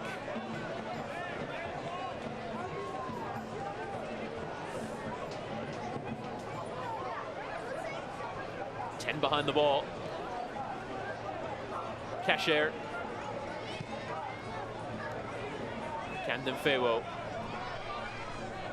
Trying to run around Graff. Does manage to at least carve out the window to cross. Tug of the shirt as Cicerone went down. He's got a problem with Sharpie. The header from Boehner. It's straightforward for Jeff Caldwell. Got to say, Camden Fewo is doing a great job down that left-hand side. He's got a bunch of crosses into the box, not always the best of crosses. Once again, the referee having to step in between Cicerone and Sharpie. They've got their issues with pulling and pushing and tugging in the box, but it's coming because Bradley Camden Fewo is putting some really good crosses into the box. Not always driven in with enough pace. Anthony Pulis never happy as always. Let's have a look here. There's a couple of words, and the referee very, very quick to step in. And a couple of shoving going on, and then a push. And that's when the referee says enough of all of this.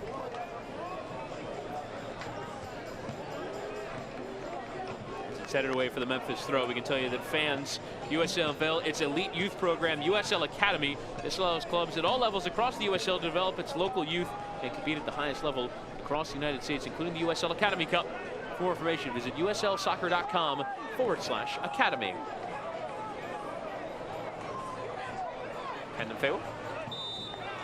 Bumped off it there by Leston Paul. It is a free kick.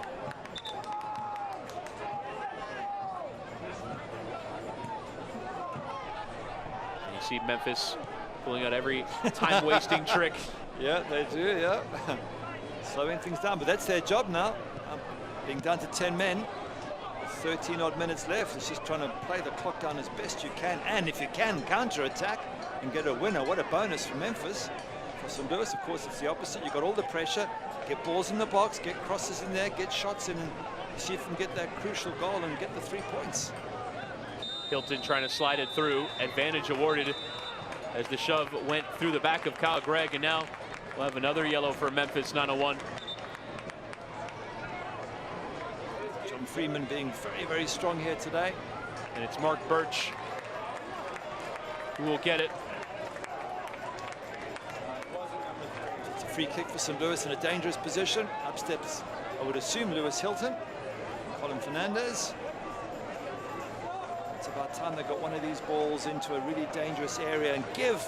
You've got Cicerone and Carl Gregg and Master Kasher and Calver. You've got enough heads and bodies to aim for. Chuck in a Sam Fink. There's a little bit of a raking of the boots on the back there of Kyle Gregg, and referee considers that a yellow card offence. I'm not going to argue with it. It's a very painful one when you do get kicked on the back of the ankle. So referee's been strict all night, but fairly so. He's done a really good job. And now Hilton and Fernandez set up over this free kick. And it's Hilton who will loft him, peeling away. Fink just trying to get anything to it. He won the header, so it's a goal kick. You see Tim Mulqueen at the bottom of your screen. Pleased with the continued resistance from his side. Mark Birch asking again what happened. I wouldn't continue that conversation too much with John Freeman. He's made his decision and that's the end of it. So yeah, 10 minutes left for Memphis to keep defending. And 10 minutes for St. Louis to find the breakthrough. If they don't, I think Anthony Pulis will be really annoyed that a good opportunity at home to pick up these points has gone a begging. And with the likes of Charlotte and Birmingham and Bethlehem still only a few points behind St. Louis, they really can't afford to drop points here tonight.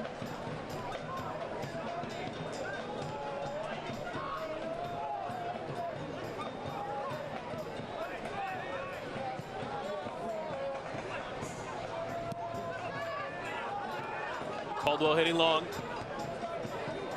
St. Louis just found it a bit frustrating, and now can Memphis get forward here through Najim? Just needs some help. Gets it from the referee in the form of a free kick. I think Najim's saying, why don't you just play on? The referee's saying, I've got to call it when I see it. Referees will players will always find fault. You see Najim, he's going to get kicked there and gets up, and he's still got possession, and he's saying, well, just let me run on, which is a fair point, but sometimes referees have made up their mind to give the free kick, and Lewis Hilton's not happy. Who'd want to be a referee? Everyone's arguing with him. Capped international with Afghanistan, Adam Najim.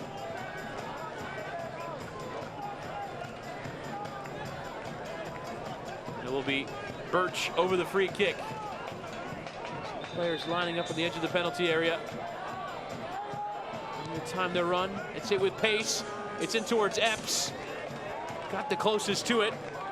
Wow. Wasn't a bad ball. It was not a bad ball at all. That is right into the danger area. In fact, could Epps have thrown himself at that? I thought for a moment there was a white shirt going to get on the end of it. That was their big chance.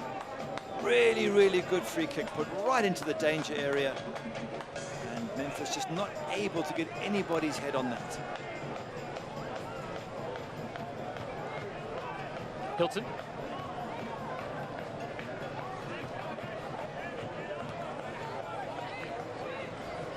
Now Camden Fabo trying to slide Kasher in behind. There was a bit too much pace on it for him to both get there and keep it in play. It's a goal kick. If you're Anthony Pulis right now, what are you trying to do to try and find a way through?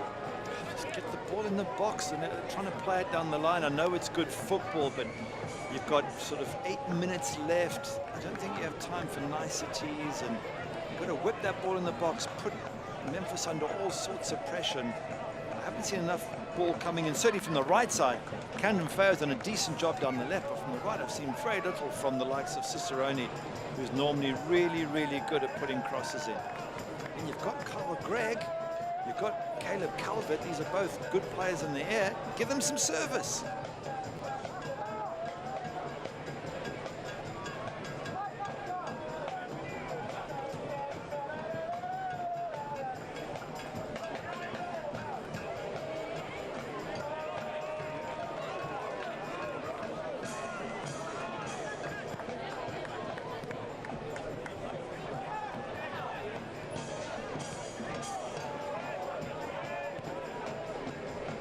Hilton.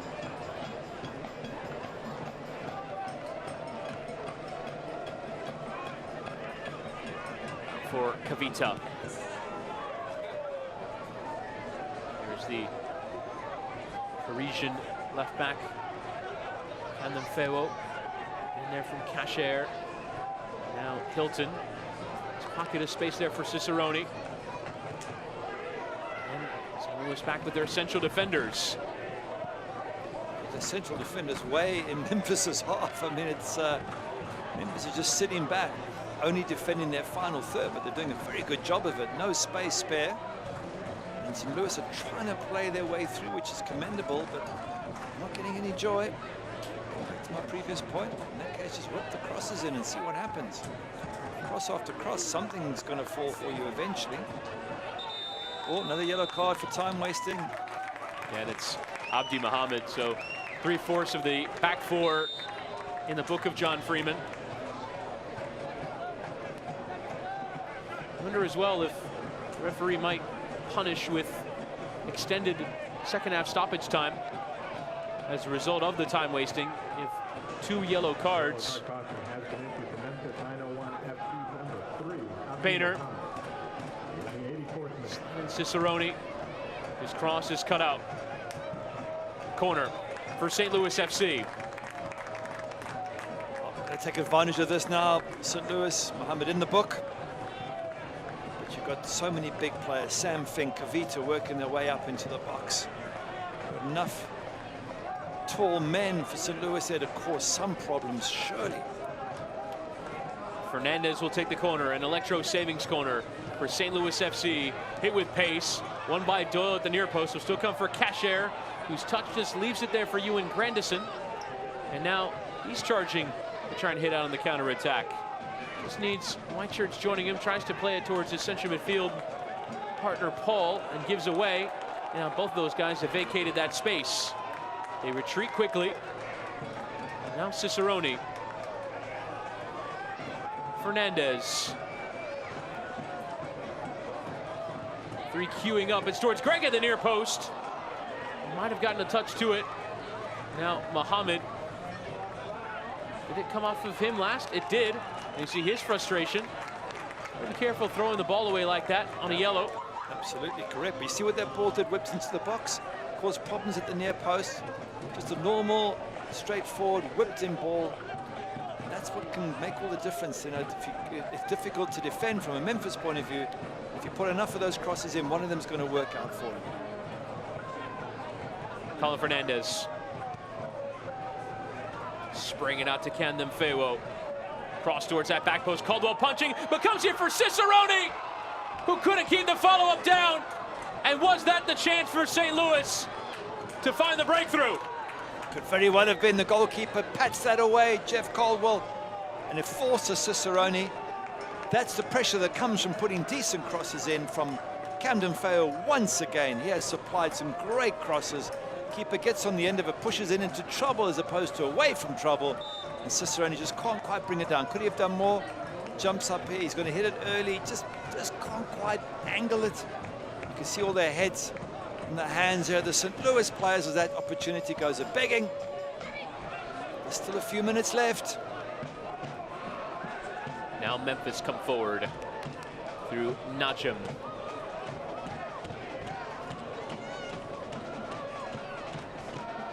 Grandison.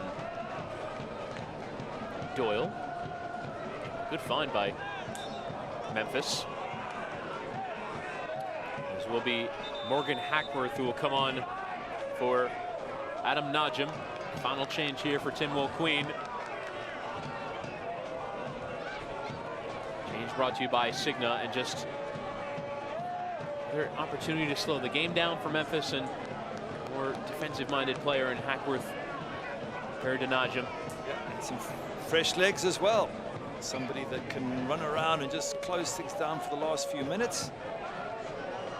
I just wonder if Russell Cicerone is going to feel that that chance was the chance. Could he have done more with it? Maybe there should have been more crosses like that earlier in the game. I think the referee is asking for Najim to come off from there where he's closest to the exit rather than walking all the way across. Which you'd imagine in the current circumstances might have taken about 90 seconds to come off. That is the new rule that has been applied in Europe. As the cross comes in, Gomez attempting to punch away. It wasn't terribly convincing. The new rule is that when you leave the pitch, you leave it at the point. Go, Anthony Pulis. You leave it at the point closest to your exit. You can't walk across the entire pitch. You have to go. No, Anthony Pulis is fed up with the time-wasting tactics. Marcus Epps leaving it there for Mohammed. Graf. Colin Fernandez. Can St. Louis find a way through? Been up a man for more than an hour. Haven't been able to break down this Memphis side. We approach second half stoppage time. Chances are running out as Mohammed sends it away. Camden Favo trying to send it on, cleared by Birch. And handball there against Caleb Calvert. And a free kick for Memphis. This is very frustrating for St. Louis. I just wonder if at the end of the season, if they don't make the top 10, if they end up in 11th and they miss it by a point or two, they'll look back at the 2 points that they will feel have been dropped here today as absolutely crucial points. Do we have more time wasting going on? We've had 3 potential free kick takers. Mohammed leaving it for Birch, who leaves it for Caldwell. Tim Mulqueen was just inquiring, is it 4 minutes of injury time that you're going to be adding? That's what we're hearing. For Paycor stoppage time. Cicerone winning the header, but it'll come here for Graf. And free kick given away there by Kavita. Opportunity for Memphis to get some players in the box and get a free kick into a danger area, and they're going to be happy if they hold on to this point, down to 10 men. The 3 players that have joined them have all made a difference in one way or another. Let's have a look at the injury here. Didn't see too much in it, to be honest, but at this time, this stage of the match, you'll play for anything. Graf doing really well to stretch this one out, but all the new guys that have come in and done their job, Liam Doyle at the back has been strong, but Marcus Epps has played his part. And here is second half stoppage time, minimum of 4 minutes to be added on, presented by Paycor. Need more time in your business? Contact Paycor to handle your payroll and human resource needs. Third player there, De Silva. Those are the 3 players who have added to this Memphis side. Anthony Pulis, the frustrations of today showing. It's taking a full minute for this free kick to eventually come off of Mark Birch. And now Graf is going to be allowed to come on, or is he not? He will not, at least for the moment. Let's imagine what's 4 minutes from now as Birch plays it in. There is one by Kavita, and Gomez in play can catch. And now just waving on. And then in green, blue, and white. Graf allowed to come on. Colin Fernandez spraying it out for Boehner. Getting it short here with Cicerone. For the space, tries to send it through. Glancing attempt there as it came for Greg, whose effort goes sailing over. Well, there's my point about the crosses. That was just a cross knocked in from Cicerone. It gets to Kyle Gregg. And yes, his effort is off target. But when you put balls in, things happen. Maybe next time Kyle Gregg gets it on target. Maybe it flies in the back of the net. But not enough service from out wide for the front men, especially from the right-hand side this evening. And as the minutes tick away now, it looks like it's going to end up in points lost at home for St. Louis at a crucial time in the season when they're sitting right on the cusp of either being in or out of the playoffs. A point clear with Charlotte Independence. This is one of their games in hand. They're playing well, Charlotte Independence. They're on a good run, so. Calvert winning the header. Now Greg to try and beat Caldwell to it, but the NYCFC Loney always the favorite. As well, the goalkeeper there, but he'll look in his big 2 central defenders, Liam Doyle and Mark Birch, and be grateful for a really good job they've done in front of him, protecting him for the majority of this match.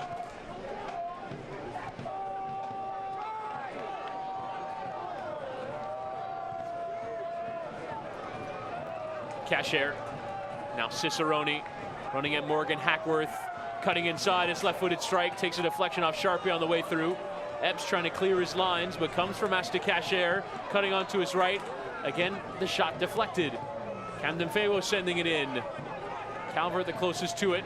The Memphis more alert as the header comes from Mohammed, who just gets it away. Fink trying to send it on. Grandison winning. Now Graff to try and take down Boehner to attempt to win it back, but Fink now has a foot race to win against Graff. Well done there. Now, all eyes are going to be on the referee for how much more stoppage time he allows. A fairly long time over the free kick at the start. Anthony Pulis would probably be pretty frustrated if he whistles straight on 94. Hilton and Fink sending it long, flicked on there by Gregg, and Birch allowing Caldwell to come out and claim. We've had the minimum of 4. Timbo Queen now pointing to his watch. All eyes on John Freeman now. Frustrating day for the St. Hooligans. They dropped 2 points here today, but credit to Memphis for really fighting and defending so well with 10 men. And obviously their 3 new recruits have really helped them out. And now they just got to get on with here. St. Louis forward from Fink. Mohammed, the header back for Caldwell, and that probably will do it. He's just saying, you wasted all the time, I'm just adding it.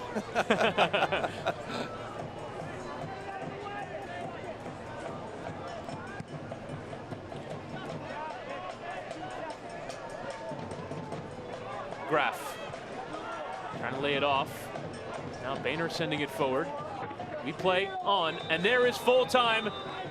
It'll feel like 2 points dropped for St. Louis and a .1 for Memphis, who were down a man for over an hour, but on the night it finishes St. Louis FC 0, Memphis 901 0. Yeah, frustration for St. Louis. What an opportunity to have picked up 3 points. They know it, the heads are down, frustration everywhere. When you're against 10 men at home, and your home is such a fortress, Anthony Pulis would have expected to have picked up 3 points. It's not to be. And tonight's man of the match is presented by Pleats Cleaners. Bradley Camden Favo is today's man of the match, as selected by our broadcast crew. Follow St. Louis FC on Twitter to vote in the Pleats Man of the Match fan poll. What do you make of his performance tonight? Yeah, very good. I think it's a good choice of man of the match. His crosses in from the left were really good. They caused all the problems. Didn't see anywhere near enough crosses from the right.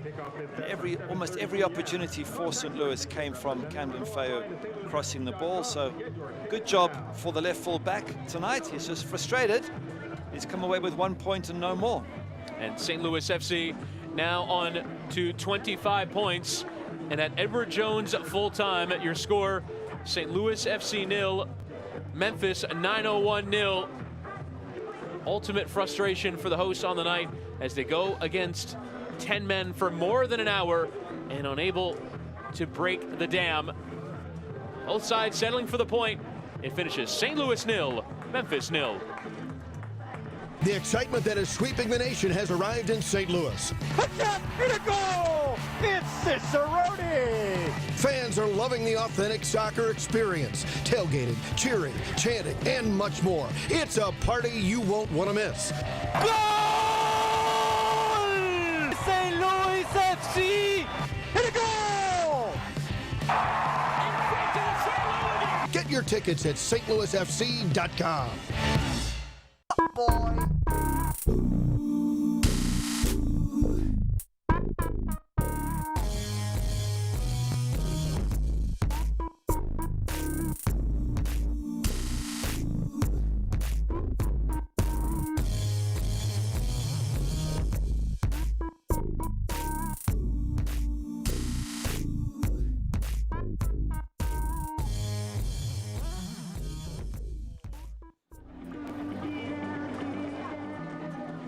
Edward Jones presents today's final score. St. Louis FC 0, Memphis 901 0. Memphis having Cameron Lindley sent off on 27 minutes and still hanging on for the point. Memphis defending resolutely, pulling every trick in the book to see out the final minutes of this one and eventually getting the point. And they probably deserved in the end. As I bring you full-time highlights of this one, St. Louis and Memphis from the Worldwide Technology. This match being made up from June the 1st. And St. Louis will get the chance to start it here in the first half. Kadeem Dacres with a good ball in. Carl Gregg getting to the near post, but Mark Birch putting in a great tackle, as he did throughout this match, to deny them. And St. Louis still putting on the pressure. This, Mark Birch in on Cicerone. For me, that's not only a free kick, it's a yellow to the side of Thomas. And then he wouldn't have got that, Thomas Gomez, but it was straight at him. He tips it over the bar, and then towards the end, Brandon Kipafeo once again, good ball in. Keeper gets a touch, and it's Cicerone. That's the moment. That's the time to score the goal. The ball just won't come down for Russell Cicerone, and the opportunity's lost. And Russell Cicerone having a few opportunities in this second half. And you look at the full-time stats, up a man for more than an hour and only managing 2 shots on target. Yeah, that's the problem, that the efforts on goal weren't there. The shots nearly double, the possession 2/3 to 1/3. And as you can see at the bottom, 1 red card against Memphis. They were down to 10 men, but the quality and the crosses into box not good enough. And to be fair, there wasn't a lot that Jeff Caldwell had to do to keep his clean sheet tonight. So well done, Memphis, for great defending. St. Louis, 2 points dropped. Yeah, it was tremendous work from the central defensive partners in Liam Doyle and Mark Birch at the back. Very much so. Very, very good defending there, and everyone in front of him doing their job as well. But the 2 big central defenders and the keeper, Jeff Caldwell, good day for them. And with the acquisition of 3 new players, maybe Memphis can yet still get themselves into a playoff position. It's finished St. Louis 0, Memphis 901 0 at full time. And St. Louis now back to work at home on Saturday as they take on Charleston Battery at the Worldwide Technology. Memphis returning home as well to take on North Carolina FC. But that'll just about do it for us here. Take a look at the standings now with St. Louis earning that point. They move a little bit closer to Charleston, but that's 9v10 at the weekend. An opportunity for St. Louis to move up the table again, but it's 1 win in 12 in the league now. Oh, it's worrying form, and with Charlotte, Birmingham, and Bethlehem still only 3 points behind them, the pressure is on St. Louis. And with Ottawa Fury and Louisville City also the targets for St. Louis to chase, but tonight they probably needed the 3 points against a side coming into the night 15th in the table in the Eastern Conference, up a man for more than an hour, but they can only manage the point as it finishes St. Louis 0, Memphis 0. For our broadcast partner, Kerry Bailey, and our tremendous USL broadcast crew, my name is Chris Whittingham signing off. The spoils shared, a point apiece as it finishes St. Louis 0, Memphis 0. This copyrighted telecast of the United Soccer League Championship cannot be retransmitted, rebroadcast, or reproduced without the expressed written consent of the United Soccer League Championship.